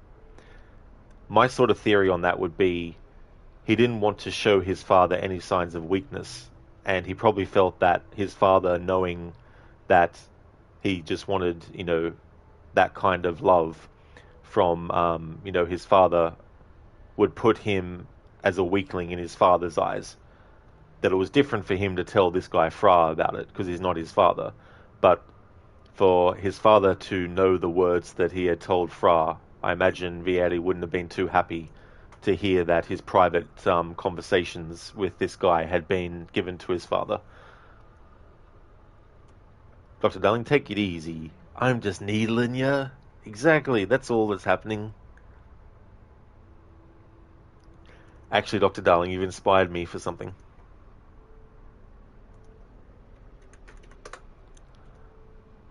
I bet you if Ezio didn't have Mario, he would go full-out Punisher mode.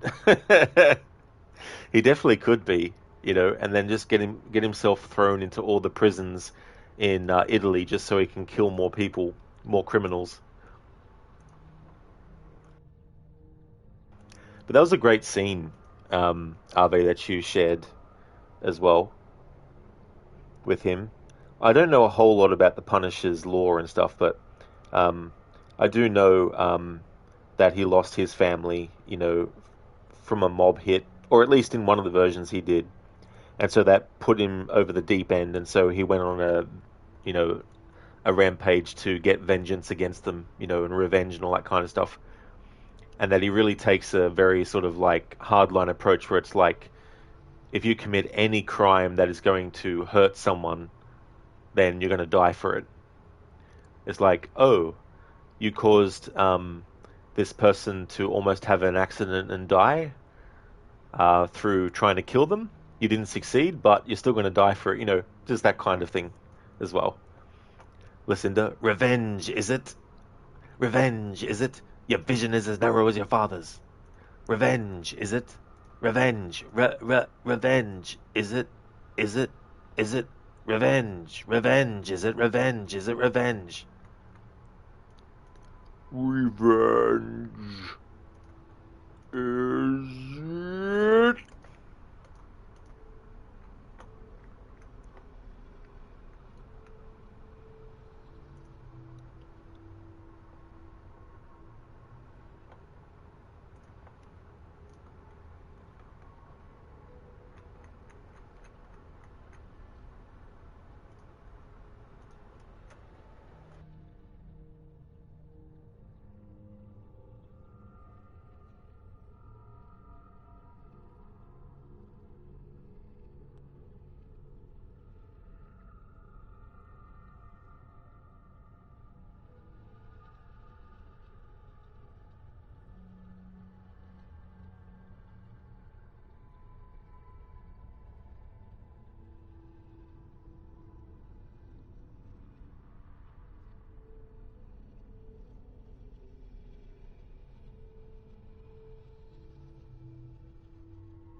There we go, Dr. Darling. You inspired me to make a channel point redeem of take it easy, I'm just needling you. So it's good to hear your laugh. Well, thank you, Soda, especially in comparison to the raging that I've done in some of the streams lately. There was some games I've been doing. I'm not the one who dies, kid. I'm the one who does the killing, Frank Castle. Dr. Darling, Rod.exe has stopped working. Listen to, you don't think you were there for it. Was the duplicate dialogue there in the PS5 version of Unity? That is. Yeah. I think I got some of it in French as well. Hey there, Stan, welcome. When he needs to move furnitures in Templar headquarters, he'd be like, rearrange, is it? Good one, Stan. Rearrange, is it? Ave, cough. Splinter Cell, cough. Yeah. Yeah, especially the first game and the fifth game. The first game, the stealth challenge, get fully detected, restart the mission. And the fifth game, Conviction, get hit once, restart the mission. Yeah, Lucinda, it is. Yeah, I wish I could remember what it was, though, in French. But yeah, the duplicate dialogue is there in French as well.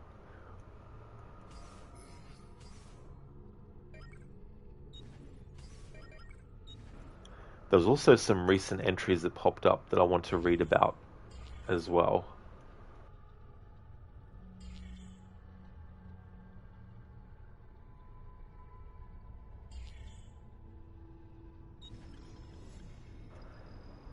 Antico Teatro Romano. Rebecca says, one of those strange glyphs Sean mentioned is on this landmark. You should go find it. Inspired by Greek theatres, which had a similar structure, ruins of ancient Roman theatres can be found throughout the territories once ruled by the empire. Typical Roman theatres were constructed of concrete, a material no longer used in Renaissance Italy because the recipe had been lost. Their semicircular design created superior acoustics, allowing spectators to hear the plays, speeches, or choral events performed on stage. Notice the lack of marble? Renaissance Italians practiced a rudimentary form of recycling when dealing with Roman structures. Any marble that could be found was ripped off the buildings to be reused for free.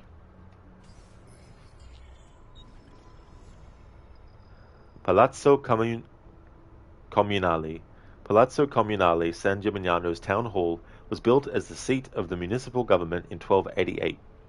As befits the city of towers, one of the council's earliest acts inside their new home was to construct the Torre Grossa on top. The Podesta took up residence at the Palazzo Comunale in 1337. Torre dei Salvucci, I think. Rebecca says, one of those strange glyphs Sean mentioned is on this landmark. You should go find it. In a city famous for its towers, the Salvucci family, in a display of 13th century might, erected not one but two, and not only did they erect two, they built them to be taller than the ruler of San Gimignano's, the Podesta's, tower, despite a law made in 1255 that prohibited such an act of blatant brick and mortar style aggression. Outraged, the Podesta forced the towers to be cut down until they were smaller than his. Okay, and that's all the database entries that have popped up. I'm pretty sure that I've now covered.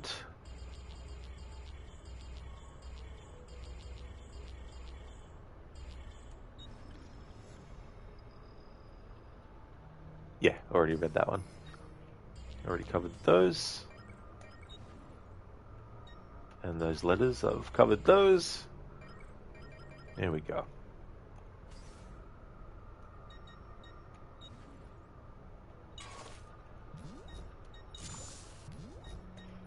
Supplies, throwing knives. Specially crafted to be thrown, these blades are balanced so that they can hit enemies from afar. The number of throwing knives necessary to fell an enemy depends upon their rank. Throwing knives can be used for stealth attacks.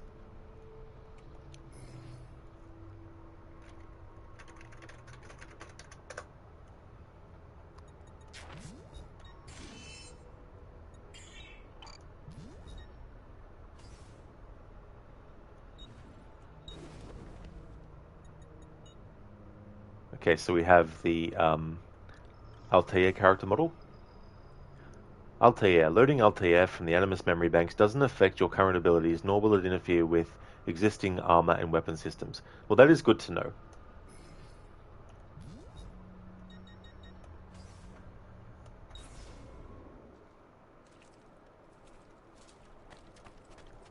Alright, so with Vieri dead, this is now where I'm going to end the stream.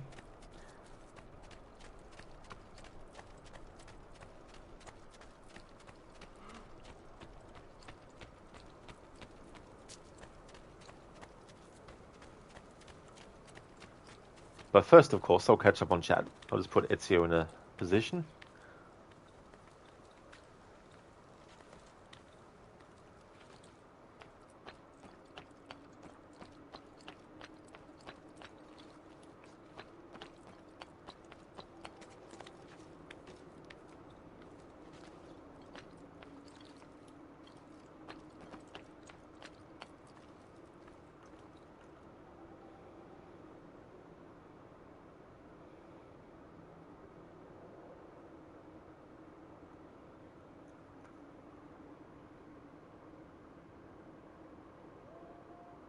Stan, not only restart the mission, but go to the nearest power plant and restart entire city's power grid.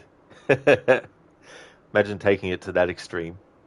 That would really piss a lot of people off. Yeah, the Punisher really only has one rule: don't kill the innocent. Other than that, free to punish as he deems necessary. And yes, the death of his family is what made him become the Punisher. That's one of the similarities between Aiden and Frank, why you call Aiden the Punisher of Ubisoft. Yeah, I definitely don't blame you for that, Ave.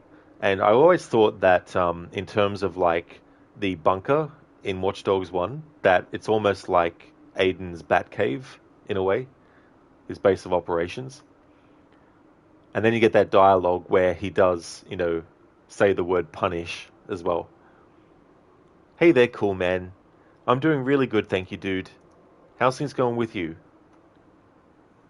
Sheila, so ridiculous. The guards in Venice need 2 throwing knives so you have a reason to use the hidden pistol later. That is really annoying, Sheila, that it's like that.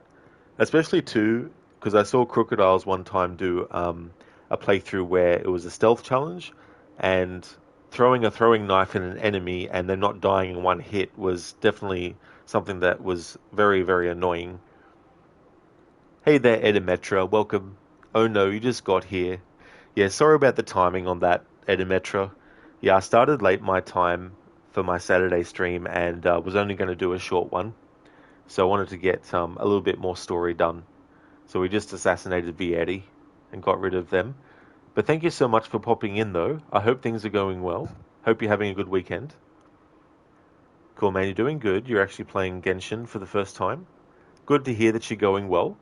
And I don't really know too much about that game. Like, I've heard of it, of course, but I don't really know too much about it. But I hope that you're enjoying it for your first time playthrough. Before I end the stream, I want to give some shout-outs.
Would like to definitely recommend people check out the following streamers.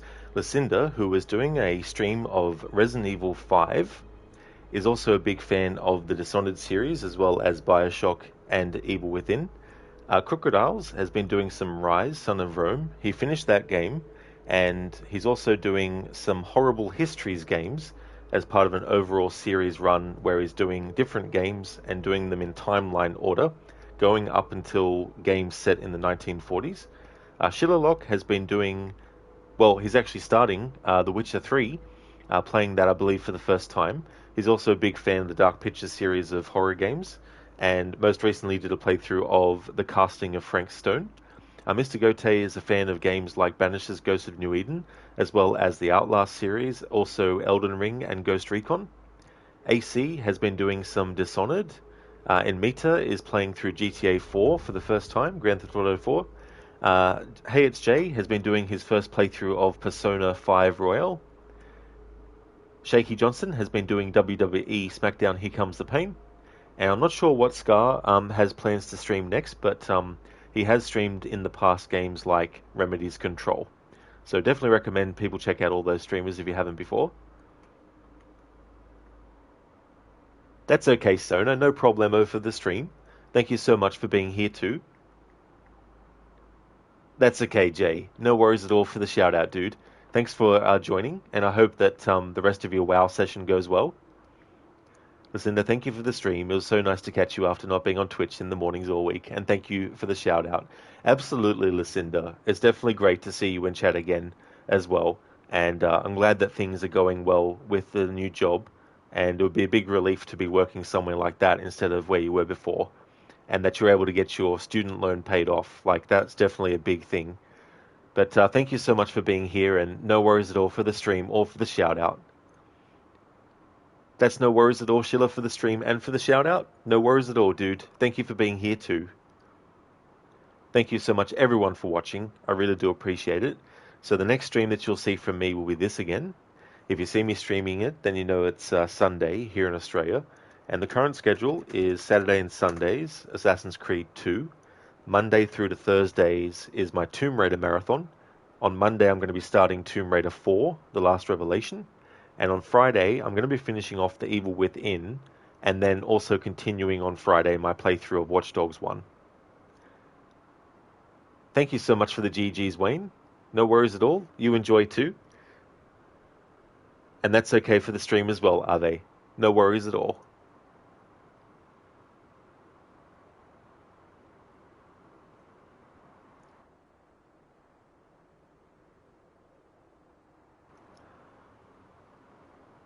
Okay, what I might do is actually raid a streamer named Maria Tail. She's doing a playthrough of Far Cry 3, and she was doing a playthrough a while ago of Assassin's Creed 2, so I'll give her a raid and see how she's doing with Far Cry 3. Oh yeah, Crooked, that's absolutely no worries at all for the stream, and for the shout out as well, Senny. No worries at all. I hope that you have a good rest of your Saturday. Thank you, Ave, for putting in that general raid message. So that raid message is a general one that can be copy and pasted. And I've also got one for subscribers as well.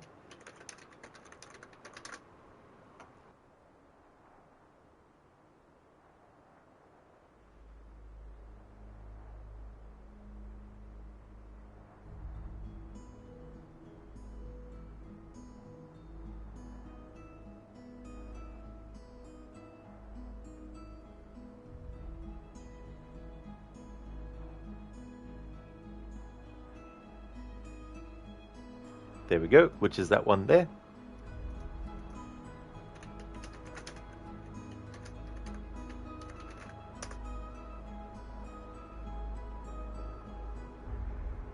See ya, eagle. The eagle just keeps flying past because there's a viewpoint nearby. Thanks again, everyone, for watching. I really do appreciate it, and I hope that everyone has a great rest of their Saturday.